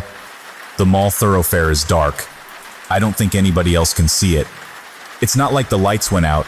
It's more like fog, but it's black, and it's coming down like octopus tentacles, slithering and filling the mall. I'm scared. I wish Pascal was here. Pascal would know what this is. He'd tell me to run. Run, Lily, run. I go out to the thoroughfare to a kiosk full of sunglasses. I'm standing in the black fog and looking at it as it wraps around my legs and over my shoes and makes it so I can't see my feet. There's a man at the kiosk. He's got on glasses with a little magnifying lens, and he's a pocket protector with little screwdrivers and pliers in it. He sees me looking at my feet and asks me if I'm okay. But as he asks it, his words fade away like the radio dial got twisted again. Everything gets silent. All the people standing around, still talking about the EMTs who ran past, are talking to each other, but I can't hear them. They sound like they're on the other side of a wall from me. They slowly start to look confused as everything goes quiet. And then I see her. She's walking down the thoroughfare toward me, not looking at me, but looking around her with something of a similar look of confusion on her face as I probably got on mine. The black fog is thickest at her feet, and I can't see much of her lower half. It's a lady with long black hair and dark skin. She's got a big black coat on like they wear in old movies. I saw one once when I snuck downstairs and crawled under one of the living room chairs and watched what my parents were watching. The lady looks at her feet, or where they should be. Then she looks up and sees me looking at her. She's confused, but she also seems suspicious. I think she knows I'm seeing what she's seeing. She starts toward me. I am going to owe the swear jar so many quarters. The air is getting cold. The man at the kiosk puts a hand on my shoulder, startling me, and I jerk away. I inch slowly back toward the pet shop, watching the lady watch me. She's walking straight at me, stepping past people who seem to be yelling to try to hear each other. Nobody notices her but me. Please don't get near me. Please. And then I hear a voice. It's calm, almost a whisper. It's in my head but not in my ears, just like when Pascal is talking to me. The voice isn't coming from the lady's mouth, but it's coming from somewhere on her. Run, child, it says. I cannot stop her. She doesn't understand. Who are you? I yell, but nothing comes out of my mouth. I am Duma, it says. We're not here for you. You must run. We cannot be this close to each other. Run. The lady is closing the distance between us. She can't hear it. She can't hear the voice. She sees me trying to scream, but nothing is coming out, and she's marching toward me to do something to me. Maybe she thinks she's going to help me. I think she's going to kill me. She's only feet away. The man at the kiosk with the glasses seems to get dizzy and stumbles back, clutching his arm. I turn and run. I can't go into any of the stores. They're all dead ends. I can't go into Sephora. What if she comes in and my mother meets her? I don't understand what's going on. I just run in the opposite direction of the lady in black. All the animals in the pet store have stopped moving. Everybody's pointing at them, and some of the employees are pushing past customers to see what's happening. Nobody's making a sound. There's no sound at all. It's like a silent movie. Some lady is holding a puppy and its flop still in her arms and she's petting it, and I don't think she realizes yet that it's dead. They're all dead. My mom comes out of her makeup store just in time to see me run past. I look at her and hope that I'm looking sufficiently scared for her to get the message and understand why I'm running. She mouths my name, but no words come out. Then she looks across the thoroughfare at the pet store and sees the commotion going on over there. I don't wait to explain. I just keep running, pushing my way past groups of people, trying to outrun the black fog snakes that are all over my feet and legs. I look back and the dark lady has stopped outside the pet shop. She's looking directly at me, concerned, but isn't chasing me. She looks at the glass case full of dead puppies and kittens, then back at me, and then slowly backs away and disappears into the crowd. I don't chance it. I keep running. I run until I reach the escalators by the Sears and my legs are tired from running and I can't breathe. I've been able to hear my own sobs for about a minute now, ever since I got out of range of the lady and her black smoke and whatever that was. Duma, the voice coming from her. Lily? My mom finds me 10 minutes later. She didn't run after me because she's got on heels and she probably figured I'd stop once I reached the escalator because I hate riding the escalator. I'm always afraid I'm gonna get my feet caught in it and get sucked up into the machinery. I've heard that's happened to people. Some lady in China fell into one and got ground up. I don't know why people don't just take the stairs. What happened, sweetie? She asks gently. She doesn't usually sound so genuinely concerned. I don't know what to tell her, so I try just telling her the truth. There was this lady. She was dressed in black, and there was this black fog all around her, and she was coming after me because I could see her. But when she got close, all the puppies and kitties died, so I ran. She hugs me, but she doesn't say anything. I can feel her start to cry and she squeezes me. I don't know if she believes me or not. I didn't kill the animals, I swear. It wasn't me. I didn't do it. I cry too and hug her back. I think deep down I don't believe myself. If I hadn't been there, it wouldn't have happened. Duma said it. We can't be this close to each other. Poor Leonardo didn't even get a chance to be named. Mom walks me outside to go around to the car. There's a bunch of ambulances parked near the front entrance. Some people are standing around watching and gossiping. We hear a pair of ladies talking about an old man who had a heart attack while watching his granddaughter ride the carousel. There were others too, but I don't hear the details. Just that several people had medical emergencies. The ambulances rush past with their sirens and lights on as we're trying to get out to the highway. I think I shouldn't have come here today. We'll just order you new clothes online. How does that sound? Mom asks as we watch the ambulances race through a red light. I didn't do this, is all I say. I know you didn't, Lily, she tells me. When we get home, Pascar is not on the dining room table. I go up to my room to see if Dad moved him to my bed, but he's not there either. Dad is outside, pulling up some of the weeds and dandelions from Mom's garden. I go outside and wait for him to take a break. He doesn't like it if you try to talk to him when he's focused on a task. Did you move, Pascar? I ask him. He doesn't look angry, but he looks tired, like he hasn't slept in weeks. I don't think I've gotten to look my dad in the face in a long time. Not since Roger's funeral, at least. I remember he gave a eulogy, and the whole time he just looked at me as he read it. Your doll is put away for the time being, he says. I was hoping maybe we could spend some time together instead. Do you want to help me garden? I need to talk to Pascar. I really need to. I need to know who Duma is. I'm so scared, but I can't let my parents know. You can talk to me, honey. I can't. I shake my head. He's not going to give me back Pascar, I know it. I already see him getting angry at me and yelling at me if I keep telling him I need Pascar, so instead I run inside and up to my room and lie on my bed and cry. Where are you, Pascar? You said you'd always be here. Both of them. Like Satan split in two and became two people. And then they came up to Earth and said, let's have a baby. And they had me. And then they said, now let's torture it. I guess they had Roger first. They never tortured him though. They bought him a drum set so he could torture the rest of us with it. Maybe he was also Satan. Maybe Satan split into three people. I didn't see Roger born, so this could very well be the case. Hey Lily, where's Pascal? That's not Satan. That's Jamal. He's riding the bus with me like he always does. He and two other boys ride to my school and then hang out until the rest of us all go in, and then they walk down to their Catholic school. Jamal is my neighbor, and probably the closest thing I got to a friend. He'd also probably be dead now if it wasn't for me. Then again, things seem to die when I'm around, So maybe he wouldn't have almost died if it wasn't for me. I'm just gonna blame my plastic paratrooper for that one. Oh man, my plastic paratrooper's still up there in the tree. He must be cold. It's Paskar, not Pascal, and I don't know where he is. My devil dad took him. I tell Jamal. Uh-oh, did you do something?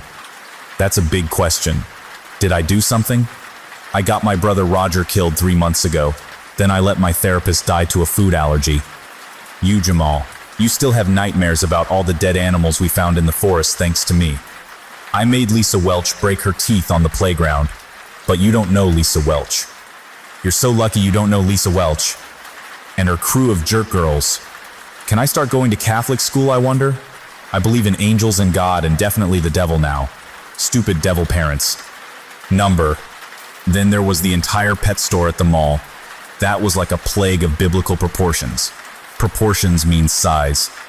Like you get food in portions and those are small, then you get PRO portions and those are big. In other words, it was a big bad thing. Dead puppies and kitties everywhere. I think I did that somehow because I got too close to the angel of death. Something about me and her, the lady in black. If we get too close, things die. People die. I wonder if she was in the woods behind my house the day all those animals died. She scares me. Jamal's friend Greg leans over the bus seat and grins at me. Greg has bright orange hair. I don't think it's natural. Like, who has hair that orange? Jamal says it's ginger. But I've seen gingerbread men and they're brown like my hair. Other people say Greg's hair is red. I don't know why you don't just call orange hair orange. Maybe your angel doll flew back to heaven, Greg says.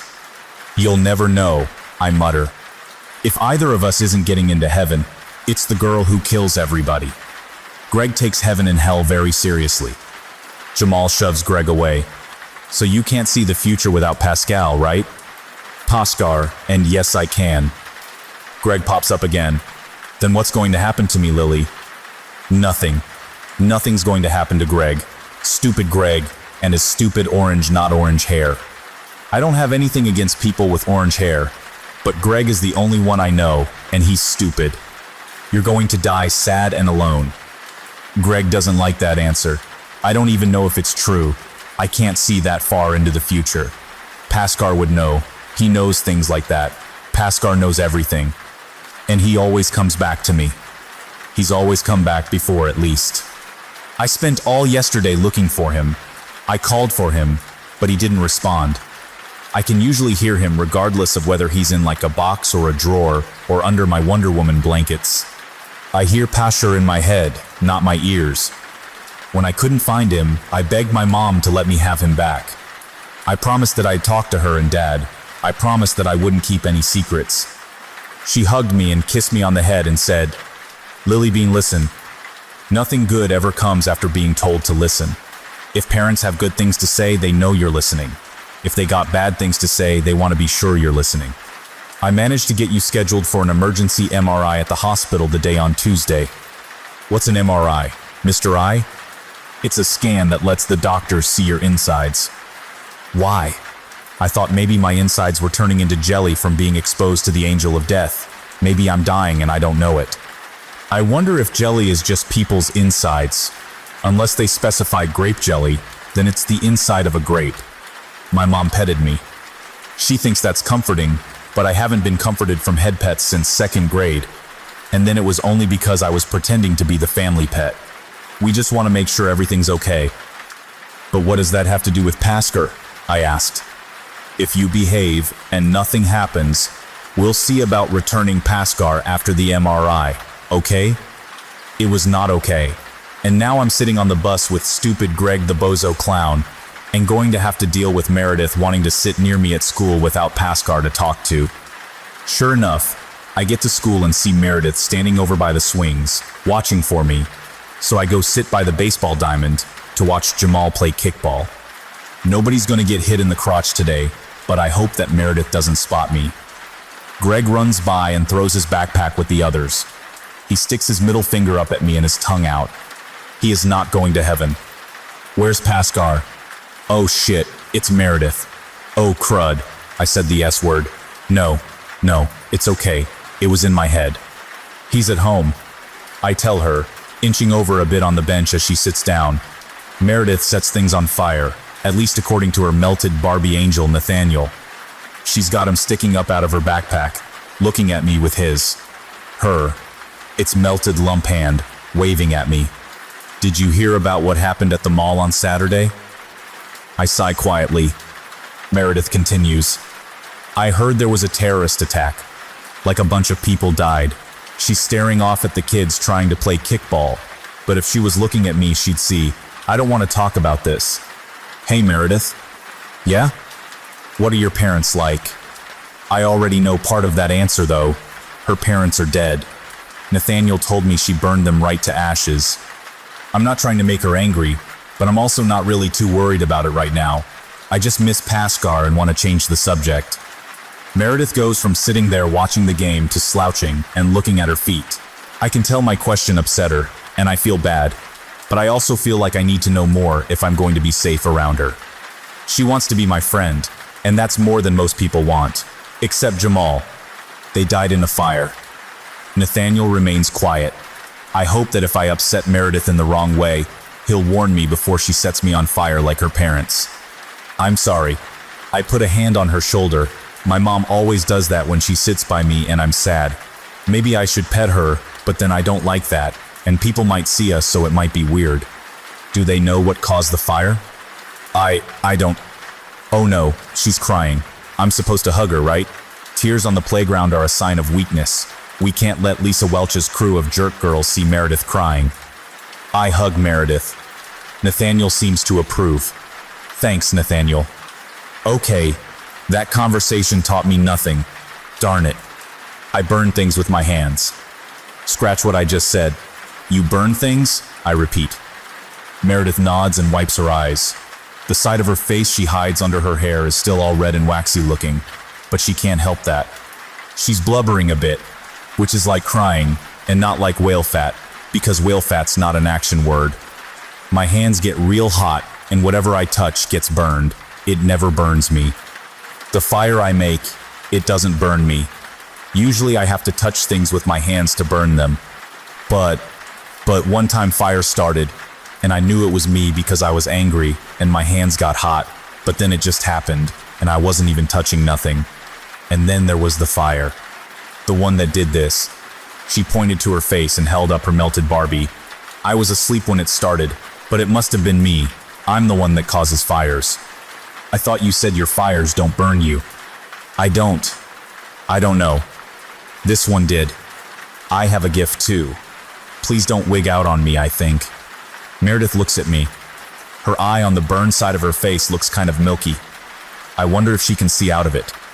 My Nana had this thing called glaucoma before she died, and it made her eyes all milky and she had trouble seeing. She used to bump into things a lot, but that wasn't what killed her. She just got old and her insides stopped working right. I wonder if my insides are working right. I wonder if I'm going to get glaucoma. I can see things before they happen. I whisper. I don't know why I'm whispering. I guess I'm treating it like it's a secret, but everybody on the stupid playground knows this. Or at least they know I think this. I think most of them think I'm crazy. What kind of things? Meredith asks. Everything. I tell her. Sometimes it's a feeling, and sometimes I see an actual vision thing, and sometimes I smell things before there's smells. I mean, there's always smells, but like I smell popcorn before people cook popcorn. One time, I really wanted popcorn because I'd been smelling it for like an hour, so I asked my parents to make popcorn, and then I had popcorn. That's not the best example. I knew my brother Roger was going to die before he died. I even tried to save him, but he died anyway. Meredith looks at me and her face is like someone seeing a dolphin for the first time. Wonder, that's the word. I don't know if maybe it's the face of her realizing I'm crazy, or she's found someone like her with a true gift, or curse, if you want to look at it that way. Maybe she's really wanting popcorn now. Gosh, I kind of want popcorn now. So you really knew that girl was going to fall on her face last week? I frown. Well, no, I was making that one up. But then it did happen after all. I don't know how to explain that. That never happened before. Just like me, Meredith nods. I used to burn things just with my hands, And then 3 months ago, I was at a carnival with my mom and dad, and this whole stage caught fire, but I wasn't even touching it. It's never happened before. She gets kind of quiet. Some kid got killed. Kind of like your brother. I didn't mean for it to happen. It just happened. I don't know if that's really the same thing. The bell rings, so Meredith and I grab our stuff and head to get in line. I watch Jamal and stupid Greg run off to head to their school. Suddenly, I feel a strong shove that almost knocks me over. I look around, but nobody is near me. Meredith is ahead in line, and I start to realize that this was not an actual happening, but a forewarning. Before I can think about it, an older kid pushes Meredith as he walks by her. "Out of my way, freak face," he says at her. She stumbles the same as I did, but stiffens, and I see her clench her fists and shake for a moment. Then the insides of her hands start to look glowy hot like an oven burner. I think the bad word again. From behind us, there's this sound like a wave of water, and everybody turns to look as one of the trees along the edge of the parking lot bursts into flame. It goes up like the flames are coming up out of the ground, and then the whole thing is just covered with fire. Nothing else burns, just the tree. Whoa, everybody marvels, except one kid who yells, "Holy shit." Yes, I wrote it down, but I didn't say it, so it doesn't count. I can hear Nathaniel. "Lily, hurry, come calm her down. Lily, get up here, hurry." So I shove past the kids in line, who are all looking at the burning tree as adults start to panic and grab children and try to drag them inside. And I put my hand on Meredith's shoulder and I say, "Meredith, it's okay. Meredith, I'm here." She unclenches her fists, and I can feel her shoulders relax. Nathaniel thanks me. "Thank you, Lily. I wish Pascar was here." The tree keeps right on burning, of course. We're all rushed inside while everyone is shouting about what the hell just happened. I follow the line with Meredith, go to my cubby, run through the routine of putting my stuff away, but miss the step of getting Pascar and feel sad again. We can hear the fire truck arriving outside as we all sit down. Meredith hides her face. I lean over and whisper to her, "Also, there's an angel in your Barbie." She turns and stares at me with like a half-angry, half-baffled kind of look on her, half a face. I didn't really think that about her having half a face, but with her hair hiding the burned half, I can't really see it. "What?" she asks. Nathaniel sits there on her desk with his burnt hair and scorched face and lumpy hand and says nothing. I point at him. His name is Nathaniel. Meredith looks at her Barbie. "That's a boy's name. It's your angel's name." Maybe this is too much information right now. I'm hitting her with a lot of new things. I can see things before they happen, and her Barbie has an angel with a boy's name inside it. I mean, for me, I'd probably just think, of course, but I've seen some things, and heard them. Meredith can't seem to hear the angels. "Look, I can prove it." I turn to Nathaniel. I ask him to tell me something about her that I shouldn't know. Meredith watches me stare at her Barbie. "What are you doing?" I'm talking to Nathaniel in my head. "This isn't funny, Lily." She reaches for Nathaniel. "You got him as a 6-year birthday present from your friend Jessica Pritchard," I declare. Meredith stops.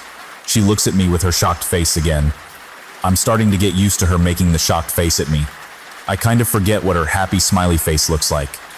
Lily Madwhip. "Mrs. Carter." Dog Bill calls my name for attendance, and I raise my hand. "Here." Meredith picks up Nathaniel. "How did you know?" Nathaniel told me. "Why can you hear him, but I can't?" I shrug. "I don't know. I guess it's part of what I can do. I can see things before they happen, and I can hear the angels." Louis Brody, the boy who sits in front of us, turns around. "Oh my God, will you two shut up? You're both crazy." Meredith scowls, but I nudge her shoulder, and when she looks at me, I quickly shake my head at her. "Please don't kill us all. We haven't had a fire drill in months." We wait until lunch to talk more. Meredith and I sit alone at our table because nobody wants to sit with the new girl with the burned face or Mad Lily the witch who cursed Lisa Welch and caused her to break her front teeth and ruin her perfect smile that her daddy spent so much time and money on. Stupid Lisa Welch. I haven't seen her since last week, and I'm glad. Her crew of jerk girls are lost without her, and they keep to themselves. I was at the mall when the people died. I tell Meredith as I eat my crackers, they're shaped like little fish, but they're not the fancy brand kind because my dad never buys anything name brand. They taste like someone salted a dried onion. Meredith looks at me but says nothing. She can't talk because she's got a peanut butter sandwich in her mouth, and the white bread is sticking to the roof of her mouth with the peanut butter on it. It looks kind of funny to watch her try to peel it off with her tongue. It wasn't terrorists, it was a lady dressed in black. There was black smoke around her feet, and everything got real quiet, like your head was underwater. I couldn't hear anything, except the angel. She had an angel with her, like we do. Usually.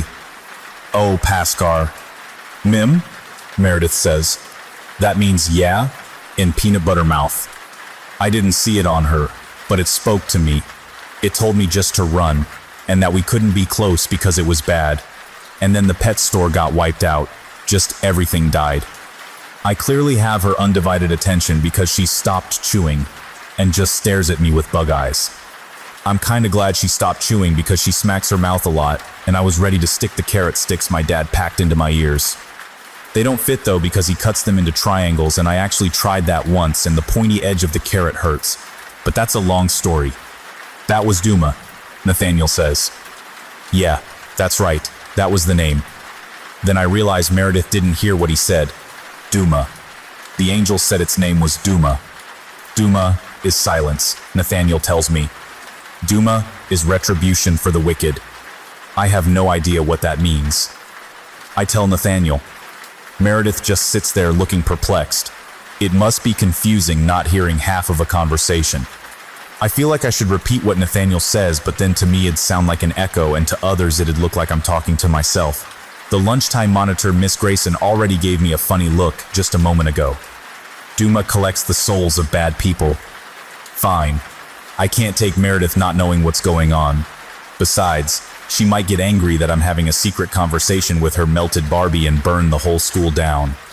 The angel with the black fog lady is called Duma, and he punishes bad people by killing them apparently. Close enough, say Nathaniel. He's not like Paskar in so many ways, like the fact that he's a naked Barbie. But does that mean all the animals in the pet store were bad? I ask.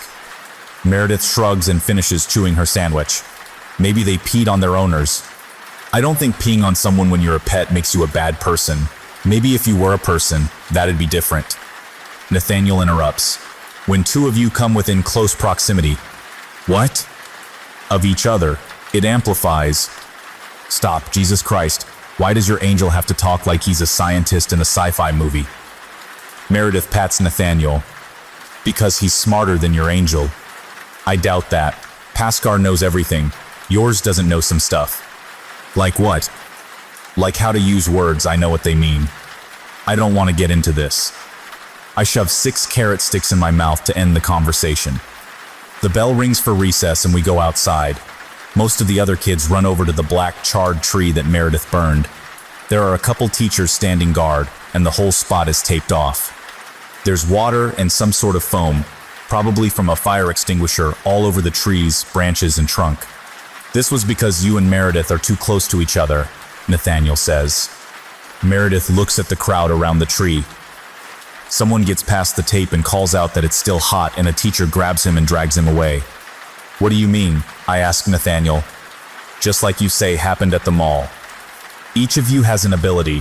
When one of you comes too close to another, each increases the ability of the other, often uncontrollably. So like Meredith can burn stuff without touching it? I say out loud. And I don't just see things happen, I make them happen?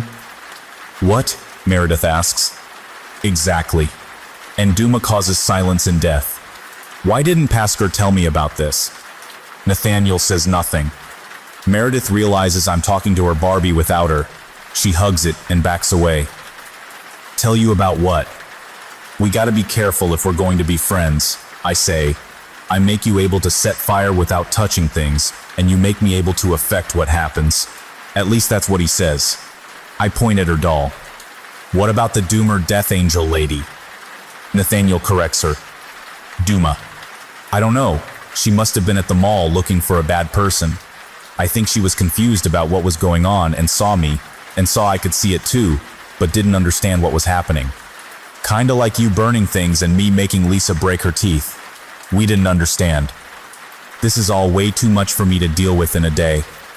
I'm still upset and confused about where my parents hid Pashkar, and Tuesday, I gotta go to the hospital and get scanned for my insides. But now that I know some of what's going on, maybe I can figure out how to explain it to my mother. Let's go play on the swings, I suggest. That big tree branch is going to crack and fall off and hit a couple kids in a minute anyway. Oh my God, Meredith looks back at her burned tree. Are they going to die? I start walking to the swing set. No, but one of them's going to go to the nurse crying. We sit on the swings and watch as the kids around the tree start to wander off. Some still remain, just enough that when the tree branch breaks and everybody hears it happening, not everybody can get out of the way in time. It falls on the two I saw it happen to, and one of them laughs it off with his friends, while the other, who took the heavier end on his shoulder, is helped away crying by one of the playground monitors. Do you think you made that happen? Meredith asks me. Not this time. I feel a little better when I get home. Mom and Dad still won't believe me about angels and knowing what happens before it happens, but at least I know I won't kill them both by saying it will happen. At least not if Meredith isn't there. Dad sits out on the front porch and waves to me as he sees me coming down the street. I got you something. He hands me a harmonica. I don't know how to play a harmonica, I tell him. He smiles. He hasn't smiled really like this since Roger died. I'll teach you. I kind of want to learn to play the drums like Roger did. He looks away, and I can see him get misty. Not like fog, but like he's crying, but trying to hide it. I give him a hug, and he hugs me back. Dad? Yeah? I didn't do it. I know, sweetie. It's a nice harmonica. It's all shiny and silver, and says blues band on it. It makes a different sound whether you exhale into it or inhale. I think my dad had this one in his workroom. I wonder if I get to keep this. Also, a tree caught fire at school today. That wasn't me either. Oh, okay. So no call from the principal this time. Not today. Maybe my dad isn't really the devil. The old lady at the hospital check-in desk with the crazy curly hair smiles at me. Lily, what a lovely name. Is it with one L or two? What kind of question is that? If my name had one L, I'd be Liy, and I don't even know how to pronounce that, unless it was Illy. That just makes me sound like I'm sick all the time. Here comes Ily Madwhip, the sickest girl in 5th grade. That Ily Madwhip makes me puke. I repeat my name for her. She's old, maybe she just doesn't hear too well. Lily. She nods. She's wearing big glasses. Why are her glasses so big? They're like twice the size of her eyes. And she's not even keeping the glasses over them, they're halfway down her nose. That's probably why she has them on a chain, because they keep sliding down her nose and falling off. Can she even see? Maybe her vision is so bad she doesn't notice she's not seeing through her glasses. What good are they then? I hope I never need glasses. I'd probably lose them all the time. Yes, dear, I heard you. Do you spell it with one L or two? She says. Why does she keep asking me this? Two, of course. I watch her spell my name with 3 L's. Thankfully, Mom gets off the phone with her office and takes over. My daughter's name is Lillian Madwhip. She's scheduled for an MRI. I walk away to look at the other people in the waiting room. A blonde lady and her son are sitting by the automatic doors that go outside. The boy has a bandage over his right eye. Pasha would be able to tell me why, but Pasha isn't here. I know what's going to happen to the boy, though. He's going to see a doctor who's going to take the bandage off and shine a light in his face, and then make him lie down and put some drops of medicine in his eye while his mom holds him down and he screams. Then they'll put the bandage back on. Across from them is a man with a weasel face filling out some forms on a clipboard. I've never seen a weasel up close, but I know weasel is also a term used to describe someone with beady eyes and a long face, and this guy has both, so that's a weasel face. Oh, he's looking back at me. I'm just looking at this plant. Wait, I don't think that's a real plant. I thought these plants were here to provide oxygen for people, but they're just here for decoration. Lily, Mom calls, come here. The receptionist lady has a wristband for me to wear with my name, spelled the long way, and my birth date and some other codes that I figure only doctors and nurses know. Mom and I sit and wait. It feels like hours. I try not to pay any more attention to the other people coming and going because this is a hospital. And when I look at the other people, I just know all the unpleasant stuff they're going to have done to their bodies, and it's more than I needed to know, like ever. My mom takes a magazine about housekeeping.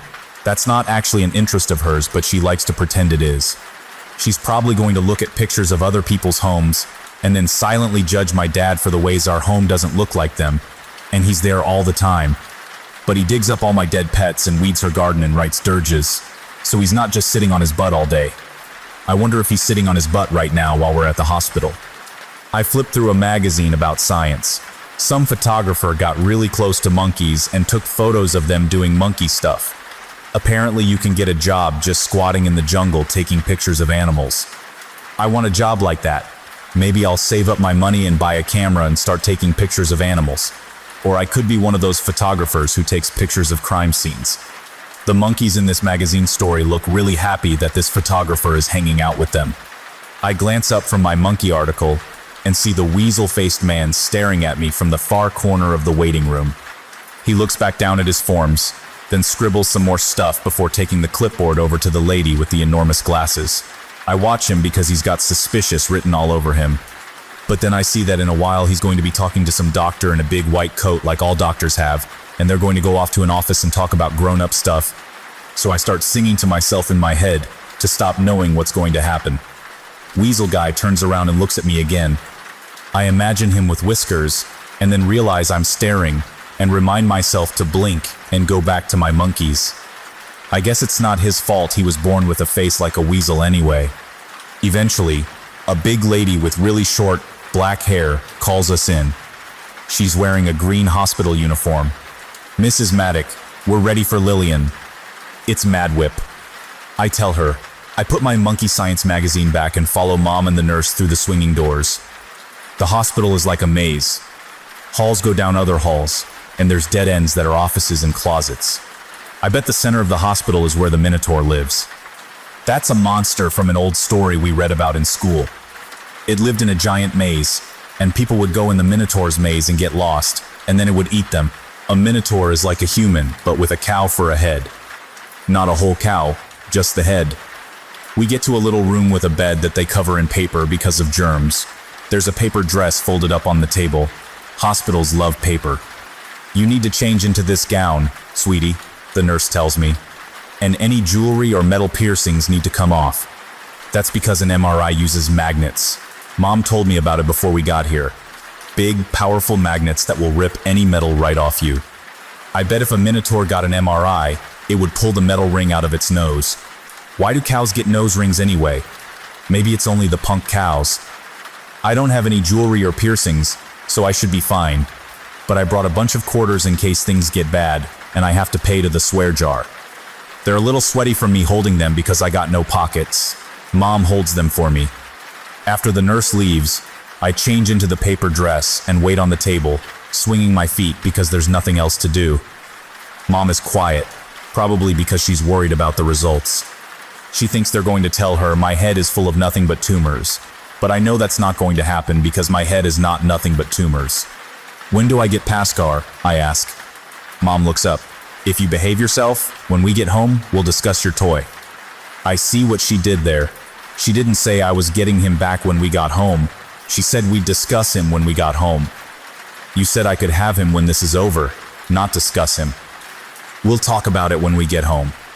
I am not going to throw a tantrum. I want to. I want to start shouting about how she's changing her promise, but I know if I start yelling, she'll use that as a reason to not return Pashkar to me. This is a test. She's trying to make me upset to justify not giving him back. I'm not going to do it.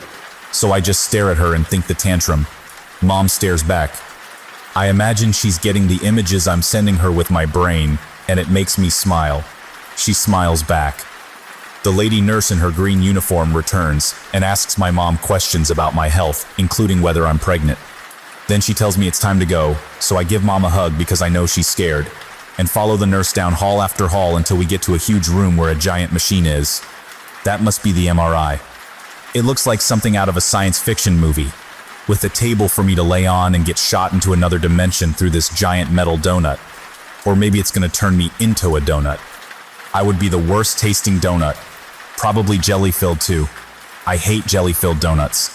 If you're afraid of tight spaces, the nurse says, it's going to feel a little cramped. But you have to lay still. You're going to get an injection of contrast. Wait, what? Injection? When did needles get involved? Nobody said anything about needles. Can I just drink it? I ask. Oh no, dear. Well, there goes 1/4 to the swear jar. She doesn't even remove the needle, she leaves it in my arm. I hate this nurse now. I think angry thoughts and stare at her while I lay on the bed, and she wheels over some weird machine with swirly tubes coming off it that she attaches to the other end of the needle sticking out of my arm. Oh God, I can't even look at it. I'm going to gag. In I go, into the metal donut. I hold my breath and think about Paskar and Meredith. I wonder what she's doing at school without me today. I hope she doesn't burn anybody. It must be hard not being able to get angry for fear of burning stuff. I'd be burning stuff all the time.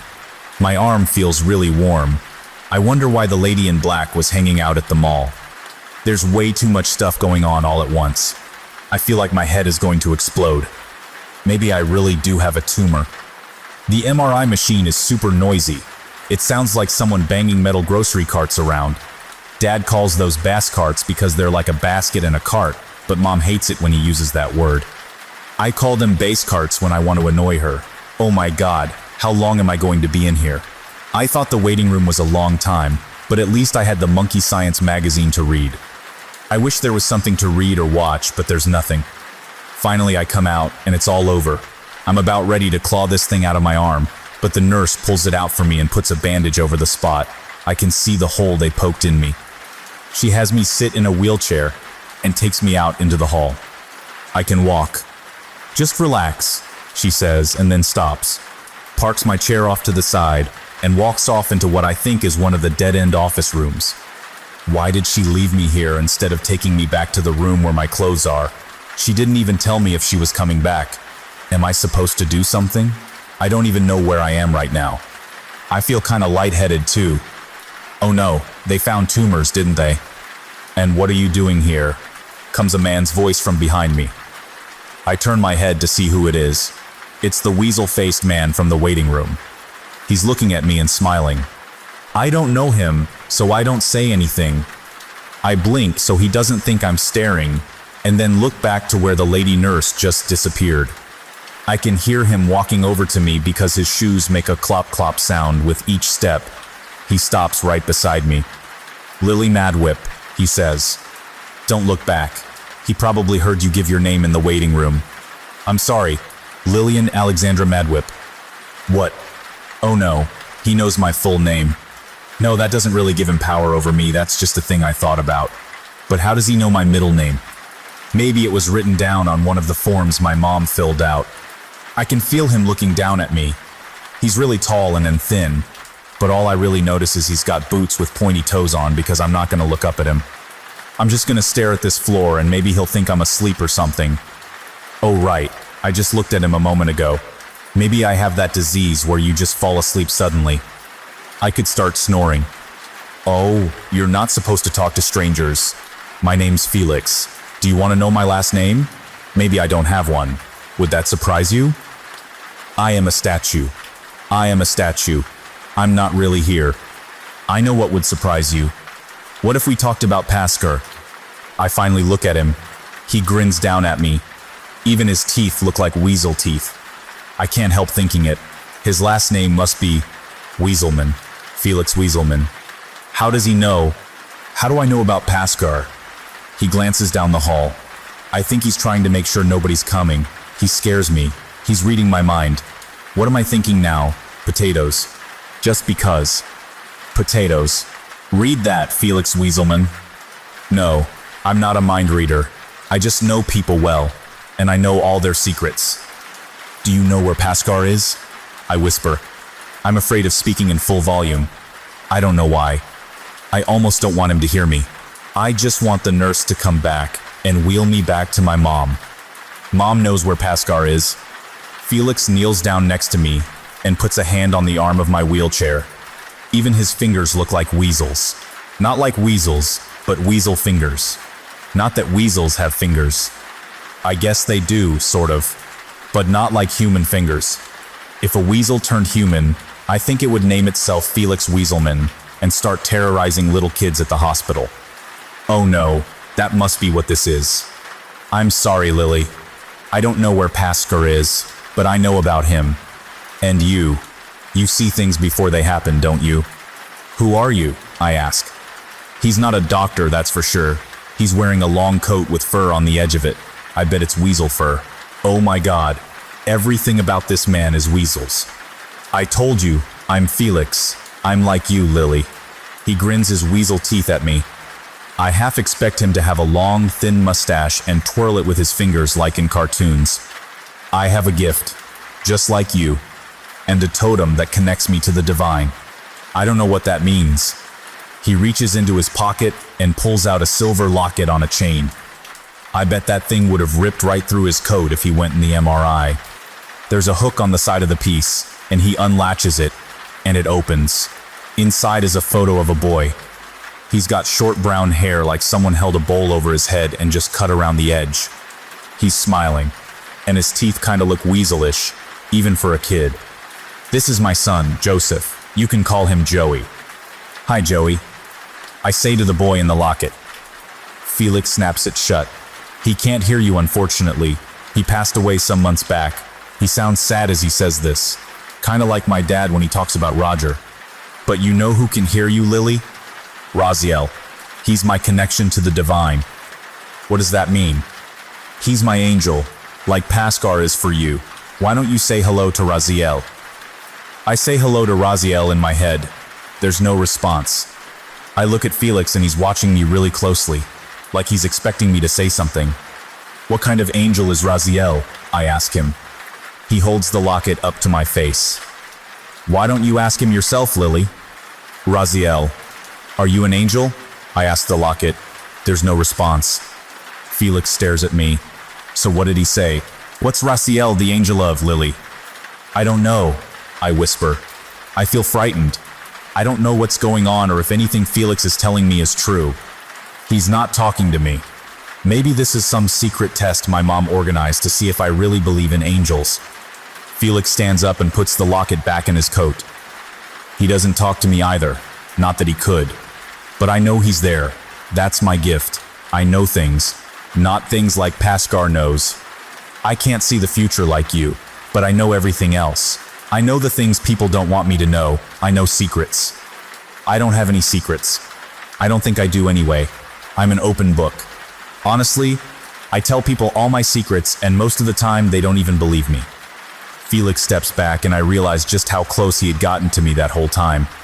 It feels like I'm suddenly in an open field with flowers, like yellow flowers. I want to jump up from my wheelchair and run through the flowers. Freedom, that's what it feels like. He was so close, I didn't even realize it was starting to feel like I was being crushed in a can crusher. Lily the tin can. No, Lily, you don't like keeping secrets, do you? He says.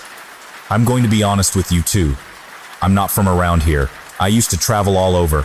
Do you like carnivals? Have you ever been on a tilt-a-whirl, gone to the top of a Ferris wheel and looked down? I'm a mentalist. That's a stage performer, kind of like a magician. Do you like magic? Sometimes. Who doesn't like magic? Boring people and scientists. I would use my gift of knowing people's secrets and tell them things they had forgotten about themselves, where they left their keys, that sort of thing. Or maybe they'd done something they didn't want others to know about. Those were fun to reveal. Any secret, I would know it. Like where your brother Roger hid something valuable from you. Oh my God, he knows where Roger hid my foil Charizard. Where? Oh, I don't actually know that, dear. I know that your brother hid something from you, but in order to know where, I'd need to meet Roger. And unfortunately, he's not here, is he? Rats. Where the hell did my nurse go? Anyway, Felix continues, Joey, my son, was an assistant in the show. He was the most wonderful boy. You'd have loved him, really. He would have believed you about Pascal. Like your friend Jamal, he believed me about Raziel. The heat in my head and arm are going away. I feel a lot more clear thinking, what happened to him? You know what happened to him. Suddenly, Felix isn't smiling anymore. I don't know what he's talking about. Did he tell me and I missed it? Did I read it somewhere? No, someone told me something. He keeps staring at me. Oh, is he doing that thing I did to my mother? He's trying to send his thoughts into my... Meredith. Meredith happened. Meredith, I say. Felix nods. He looks like he just took a bite of a really nasty sandwich. I think he's trying to suck his weasel teeth into his face or something. Down the hall, I see the nurse finally come around the corner with my mom. I wonder how she teleported from that dead-end room to wherever she just came from. They don't seem to notice this tall, thin, weasel-faced man hovering over me. Mom, hurry! I came here looking for information on her, Felix whispers. His voice doesn't sound so cheerful anymore. It's almost like he wants to snarl. His teeth are clenched together and he's saying everything through them. But instead, I found you. You don't have to be afraid, my dear. I'm going to find Meredith. I found her once, I'll find her again. Somebody needs to protect the rest of us from her. He pauses and looks over his shoulder. Do you see somebody? Then turns and smiles at me, but it doesn't seem like a happy smile. There's nobody there. The hallway is empty. I was seeing things before they happen again. He puts a hand on my shoulder. It's going to be okay. I'll see you soon. And then he walks off in the other direction down the hall and back into the maze where he came from. I'm shaking and I can't stop. Something about Felix Weaselman terrifies me. It wasn't his weasel face either. It was like I was finally meeting somebody who is crazy. Other kids call me Mad Lily sometimes, especially buttholes like Jeffrey Baker, but they haven't met anyone like Felix. He was so calm and seemed normal, except for the whole part about knowing my secrets. I wonder if that's even true. I wonder if there's really an angel in his locket, and if so, why didn't it speak to me? Mom and the nurse finally show up for real a few minutes later and take me back to my clothes so I can change. I do it as fast as I can so we can get out of there. Mom had put my quarters in her purse. She gives them to me. I tell her she's going to need to keep a couple. In the car, she asks me how I'm feeling, if my vision is fuzzy or anything. I tell her I'm fine. I don't tell her about Felix. I don't tell her about Raziel. And I definitely don't tell her about Meredith. I don't know what I can tell her anymore. I need to think about things on my own. What I really need is to talk to Pashkar, and I know if I start bringing this stuff up with her, I might not get him back. I just hope that weasel-face guy Felix doesn't go to my school today. At home, Dad is in his workroom. He was probably writing a dirge. He does that. Mom tells me to sit at the dining room table and wait. I wonder what we're having for dinner. Probably something that's going to make me want to vomit. I wonder if I can convince them to order pizza if I tell them that the medicine they injected me with made me feel funny. Mom comes back with Dad and, Paskar, where were you? Paskar tells me he's sorry for the things he knows I've had to deal with alone. He says that sometimes we face things alone because we have to in order to become stronger. He says that, I feel like I'm getting a lecture from my parents. Oh, I am. They're talking too. But I'm not even listening to that, because I'm too busy being giddy to see Pashkar again. Do you understand? Dad asks me. I don't. Yes, I tell him. Dad hands me Pashkar, and I hug him to my chest. We have a lot to talk about. I thought I was your best friend. That's Jamal. Okay, yeah, I guess he's top of my friends list. It's not exactly a big list either. I mean, there's Jamal, and then there's Meredith, and she scares me. 1 and 2. And Pashkar. 3. Jamal, Pashkar, then Meredith, because she scares me. No, wait, Pashkar first. You are my best friend, Jamal. I meant my other best friend. Pashkar knows the truth. Jamal smiles. We're heading to school like it's just another day, but it's not just another day, because there's a man named Felix who looks suspiciously like he's part weasel, and he told me at the hospital yesterday that he's going to protect me from Meredith. And I'm pretty sure he didn't mean he's going to buy her oven mitts. Actually, that wouldn't be a bad idea. I should get her oven mitts. I saw oven mitts once that looked like sheep. Greg pops up out of nowhere. Maybe he's going to saw her in half. Ooh, says Jamal. He'll need a box for that. I've never seen somebody get sawn in half. I mean, there was my cousin Susie who got run over by a motorboat, but she stayed together for the most part. Then there was a squirrel in my backyard, but I didn't actually see it. And besides, who performs magic on squirrels? I shake my head. He's not that kind of a magician. Well, what kind is he? He finds people's keys and stuff. That sounds like a stupid magician. Greg frowns and ducks back down into his seat. You're missing the point. Oh my God, why did I even bother telling these two? Meredith is going to get murdered by that stupid magician. But didn't she kill his son? Jamal asks. That's called an eye for an eye. I don't know all the details. I look up at the front of the bus where Ed the bus driver is telling some other kids to stop jumping in their seats. Why does it always take longer to get to school when I'm in a hurry? Pascal encourages me to remain calm.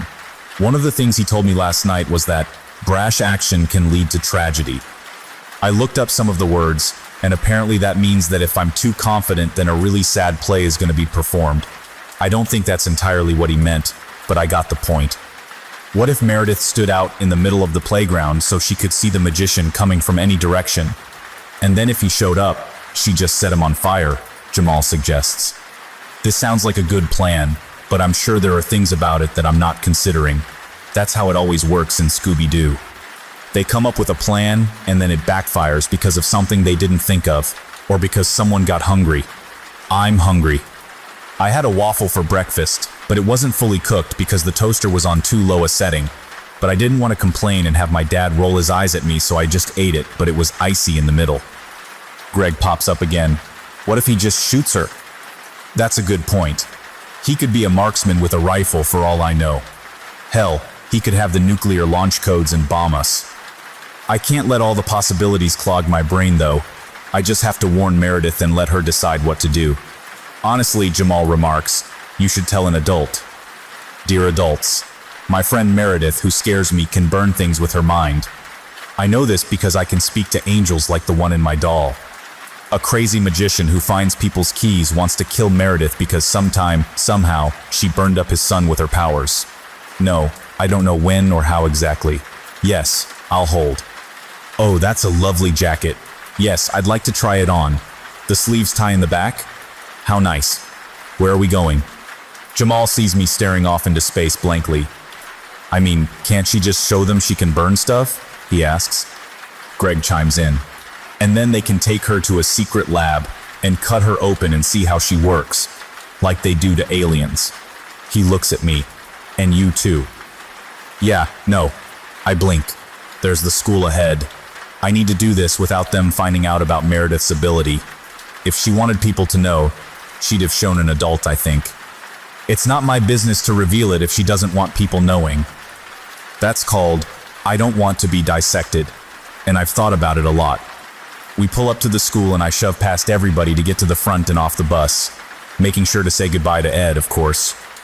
Not that anything's going to happen to him. He's going to go have a cup of coffee and read a magazine down at the gas station while filling up. It's just polite to say goodbye to the bus driver. Bye, Mr. Ed. Meredith is not standing by the swings. I run over and make sure. I even check twice. She's not there. I scan the rest of the playground. Everybody else is in their usual spot for the most part, except Jamal and Greg, who are walking over to me rather than the baseball diamond. They're looking around too, so I'm guessing they don't see Meredith either. Jamal drops his backpack and sits on the swing. Maybe he already got her. No, I should have come here yesterday, except the school was closed by then and she'd have been at home, so that would have been pointless. Don't say that. Maybe the weasel got her home address. Greg suggests. Stop it. Maybe that's her over there surrounded by Lisa Welch and the other girls. Jamal points with his chin. Oh yes, there she is. I couldn't see her in the sea of jerk girls. Why on earth is she hanging out with them? They're all standing around her and... Oh no. Oh, I wasn't here to keep them away from her. And Lisa Welch is back, and she probably saw Meredith alone. And... I drop my backpack by Jamal's and run down the hill toward the group surrounding Meredith. I can see she's not looking happy. She's all tensed up and her arms are hanging down at her sides, and she's glaring at Lisa. I can't hear what anyone's saying, but Lisa's got Nathaniel, Meredith's angel, and a melted Barbie, and she's waving it at Meredith and saying something, and Meredith's got a big scowl on her face. Oh no, I can already feel it. Something bad is about to... Meredith, I call. At the same time, just as I get in range and everybody turns to look at me, Lisa Welch's red backpack with all the trinkets that jangle on it and let you know she's coming explodes into a fireball. Everybody shrieks except Lisa Welch, who has just enough thought power in her small brain to declare, "Oh my goodness," and then throw the flaming pack off her shoulders and do some sort of crazy half-dance, half-jump away like she just stepped in a pile of scorpions. Maybe I should tell her she's going to do that someday. I come to a stop as everyone else steps back except Meredith and quickly grab her by the hand to try to calm her down. She turns and glares at me, and I swear I can even see fire behind her eyes, but maybe it's just the fire that was Lisa Welch's red backpack reflecting off them. "It's okay. Don't kill everybody, please," I whisper, feeling bad for even having the thought.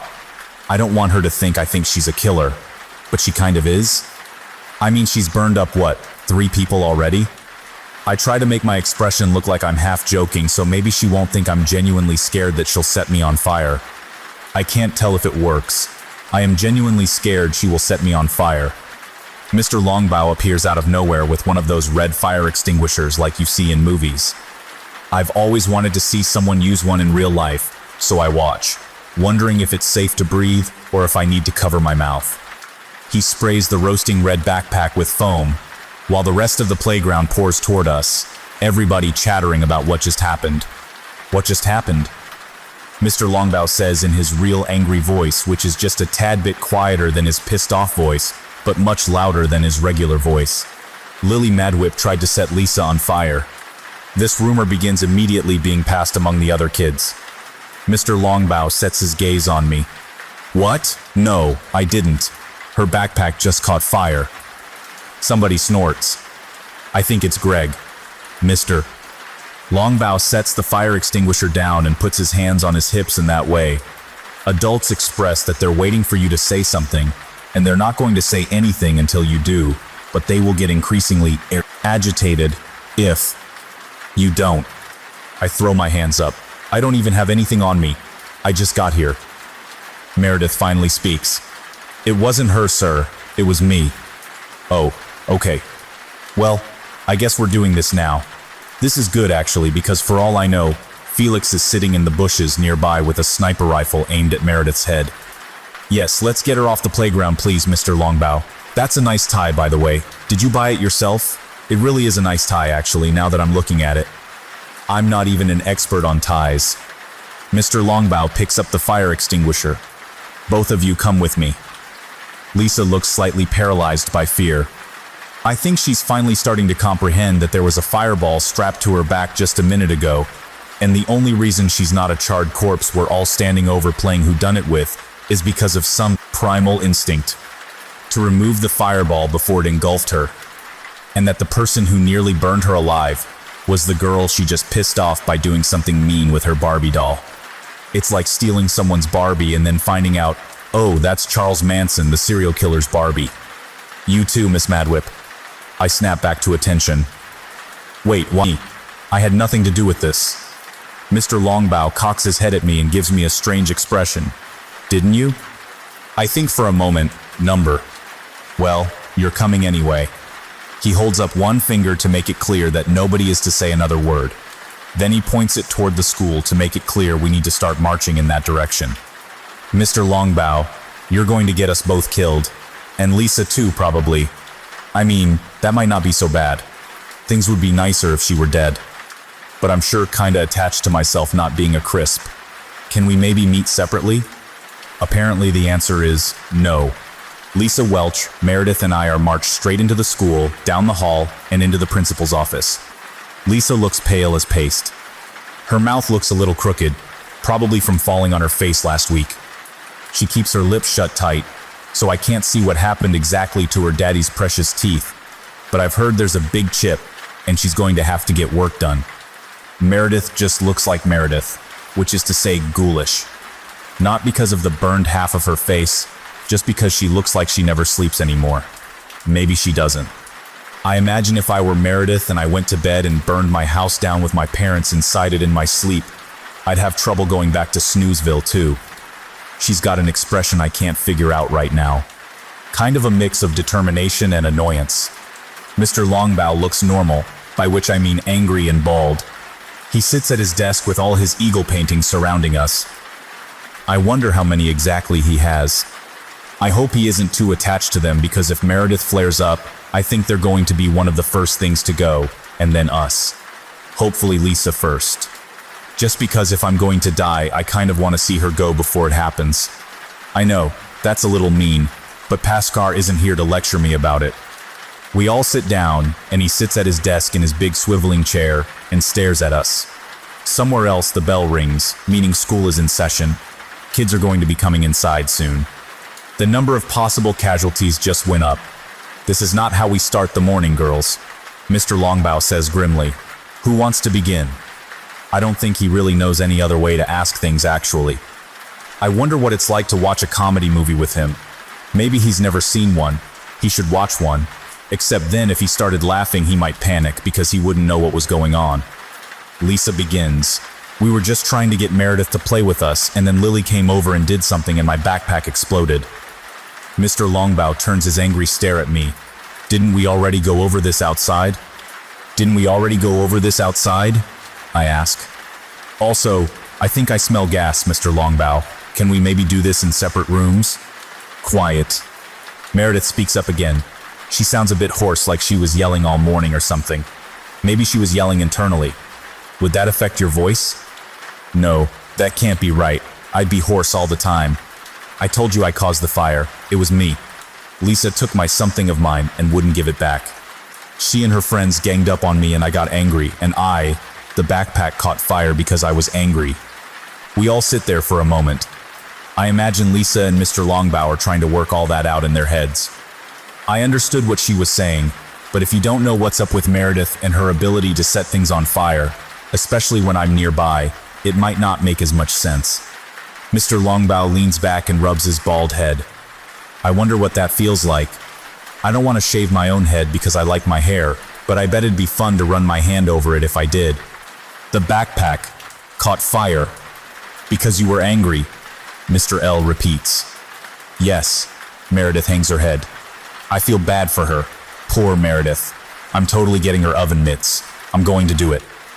I don't know how much they cost, but they can't be too expensive, and I've been saving up for a while. If I get her the ones that look like sheep, can I just point out that I almost died? Lisa remarks. Mr. L leans across his desk and wraps all his fingers in each other. He looks directly at me, and I think he's going to accuse me of causing all this. Again. Lily, I think you can be excused. Oh, finally. Thanks for playing with all our lives there, Mr. L. I sit for a moment thinking this. Mr. L nods at me and makes a little wave gesture with his hand. That's the universal sign for move your butt along. Go to your classroom. I look at Lisa and Meredith. Lisa has murder face. Meredith looks sad. I want to tell her it's going to be okay, because for one thing, with me out of the room, maybe we won't all go up in one big volcano. And for another, maybe she'll be safer at home. Oh, wait, I have to warn her about Felix. Go, Lily. Mr. Longbow says in his tone. That means he's about to get really annoyed that I'm still standing there instead of doing what I'm told. I nod at him, then turn to Meredith. Watch out for weasels, I tell her. She looks at me like I just choked on my own tongue instead. I go out into the hall. It feels so good to be out of that room. Oh my God, that man has so many eagle paintings. I wonder if he's married to one. Maybe those are family portraits. I really hope Meredith understood my coded warning. Dang it, I probably made no sense. I want to turn around and go back in, but the walls start to vibrate with the sound of Mr. L yelling inside, and I can vaguely hear the rumble of his angry voice. So instead, I head straight to class. Everybody in class wants to know what happened.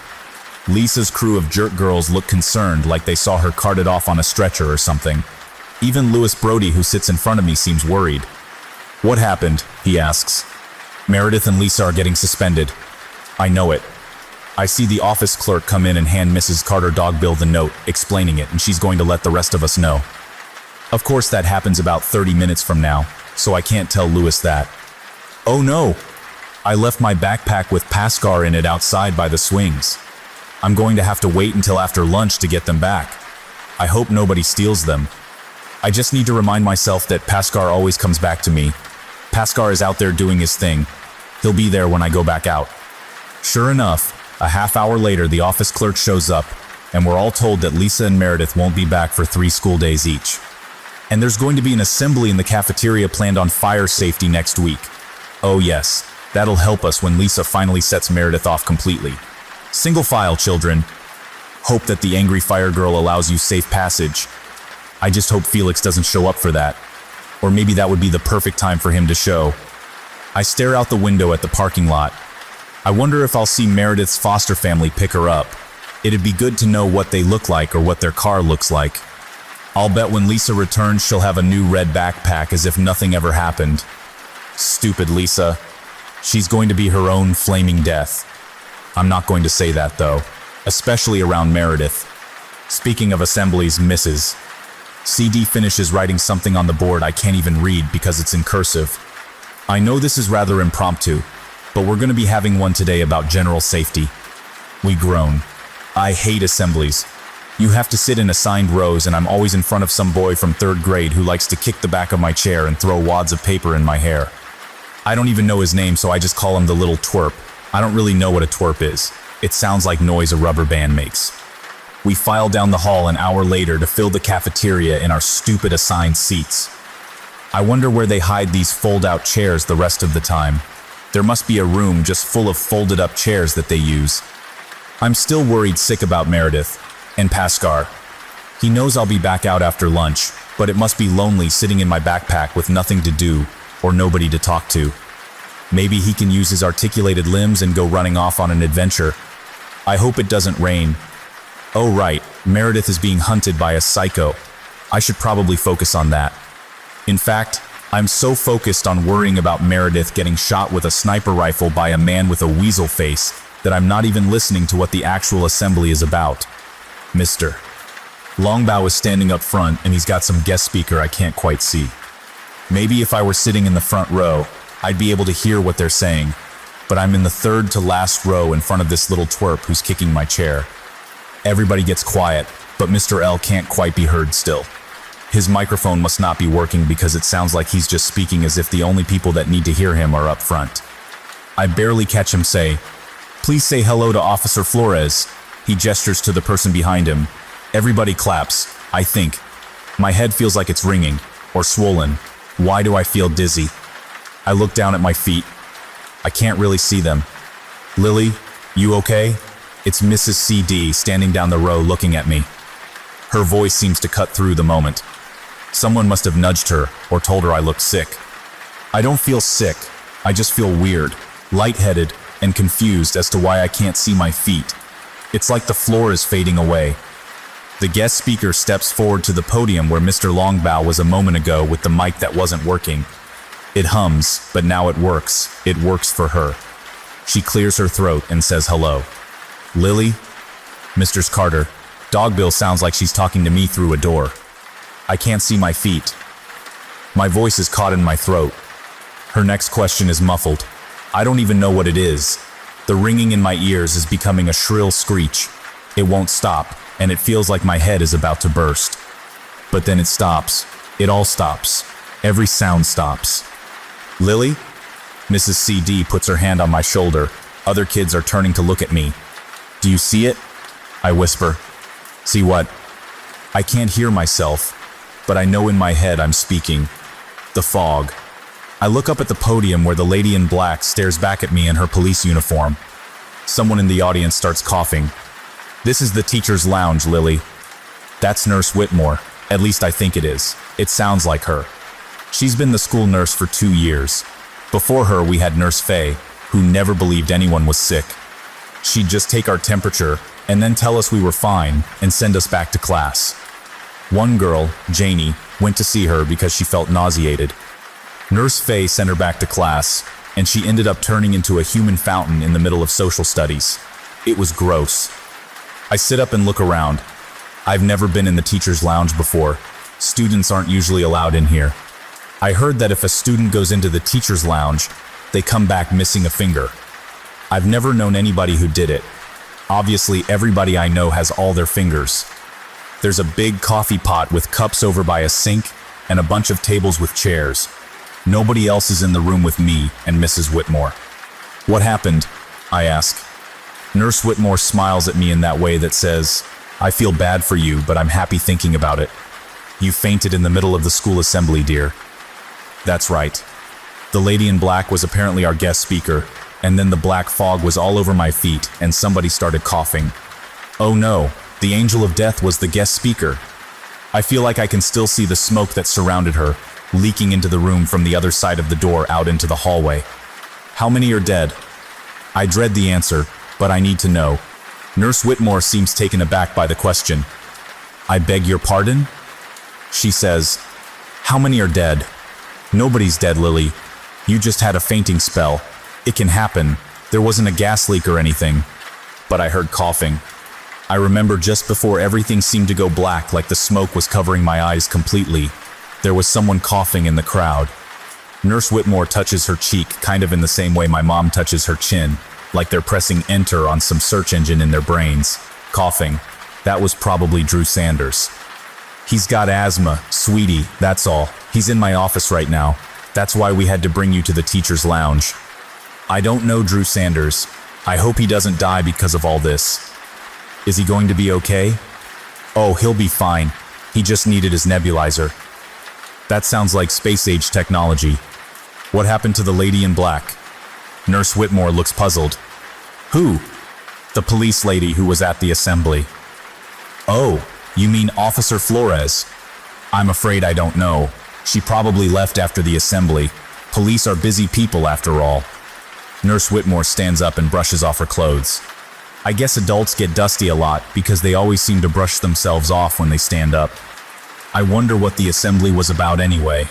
Having fainted, I missed out on what Officer Flowers actually came to say. I bet it was about the dangers of people with angels of death hanging around pet stores. Or maybe it was to tell us that smoking is bad for your health. Can I go back to my class? She shakes her head. Your father is on his way. I don't need my dad right now. I need Pascar, and he's outside in my backpack. At least I hope he still is. I left him and the pack by the swings before Meredith set Lisa Welch's stupid red backpack on fire, and I didn't get a chance to bring them inside with me. What time is it anyway? Almost 11? In a half hour it's going to be lunch, and then after that, recess. I really just need to get my backpack and Pascar back. I need to go get my backpack. I left it outside by the swings. I guess being honest is the best policy. Nurse Whitmore accepts this explanation. Okay, but come right back with it. I'm sorry, Nurse Whitmore, but I can't. I've got to get Pascar and then find Meredith and tell her about Felix. I gave her a warning earlier about weasels, but I really don't think she's going to understand what I meant at all. I walk down the hall to the front, going past Mr. Longbow's office with all his eagle paintings. He's sitting at his desk, talking to someone else, and doesn't notice me. I'm glad, because I'm sure he'd probably come out and stop me if he did. Outside, my backpack is still sitting by the swings. Thank goodness, this is my favorite backpack. Really, it's my only backpack, but of all the backpacks I had over the years, this one is my favorite. It's been knocked over, probably by Jamal or Greg as they left for their own school, but Pascar is still inside, and he tells me that he's glad I'm okay. You shouldn't leave me behind, Pascar says, now more than ever. I know, I'm sorry. I know he forgives me, because he's an angel and they're all about forgiveness. Well, forgiveness and punishment, I guess, and secrets and fires. Pascar, I need to know where Meredith lives. You mustn't go to Meredith's house, he tells me. That creepy man I met at the hospital is after her. I remind him, we talked about all this just the other night, Pascar. You know she's in danger. If you go to Meredith's house, things will be much worse. Will I die? I can't answer that. What? What do you mean you can't answer that? You know everything. And you can see the future even better than I can. You know what the plan is, Pascar. Why can't you tell me if I die? There are too many outside elements at work here. The inclusion of Nathaniel and Duma and Raziel are setting things out of alignment. I'm getting frustrated, not because I think Pascar is keeping secrets from me, but because I have no idea what he's saying. What does all that mean? The other angels are messing with the future? Pascar says, pretty much. I'm scared. I don't want to die. I was reading a really good book and I haven't finished it. Also, I kind of want a dog at some point. Preferably a big one that doesn't die easily, in case I run into Officer Flowers again. What's up with her anyway? Why was she visiting my school? Was she looking for me? Maybe she was looking for Meredith. Maybe Officer Flowers is working with Felix and they're hunting for Meredith together. I need to find Meredith. Where does Meredith live? I insist. I can see my dad's car pulling up in front of the school. I wonder if he sees me over here by the swings, talking to Pascar. I need to find out where Meredith lives before my dad notices me because I'm not supposed to be talking to Pascar. See you in the part 2. Mysteries are everywhere, and some may be closer than you think. If you enjoyed this story, don't forget to like, subscribe, and turn on the notification bell so you won't miss the next mystery. See you in the next story.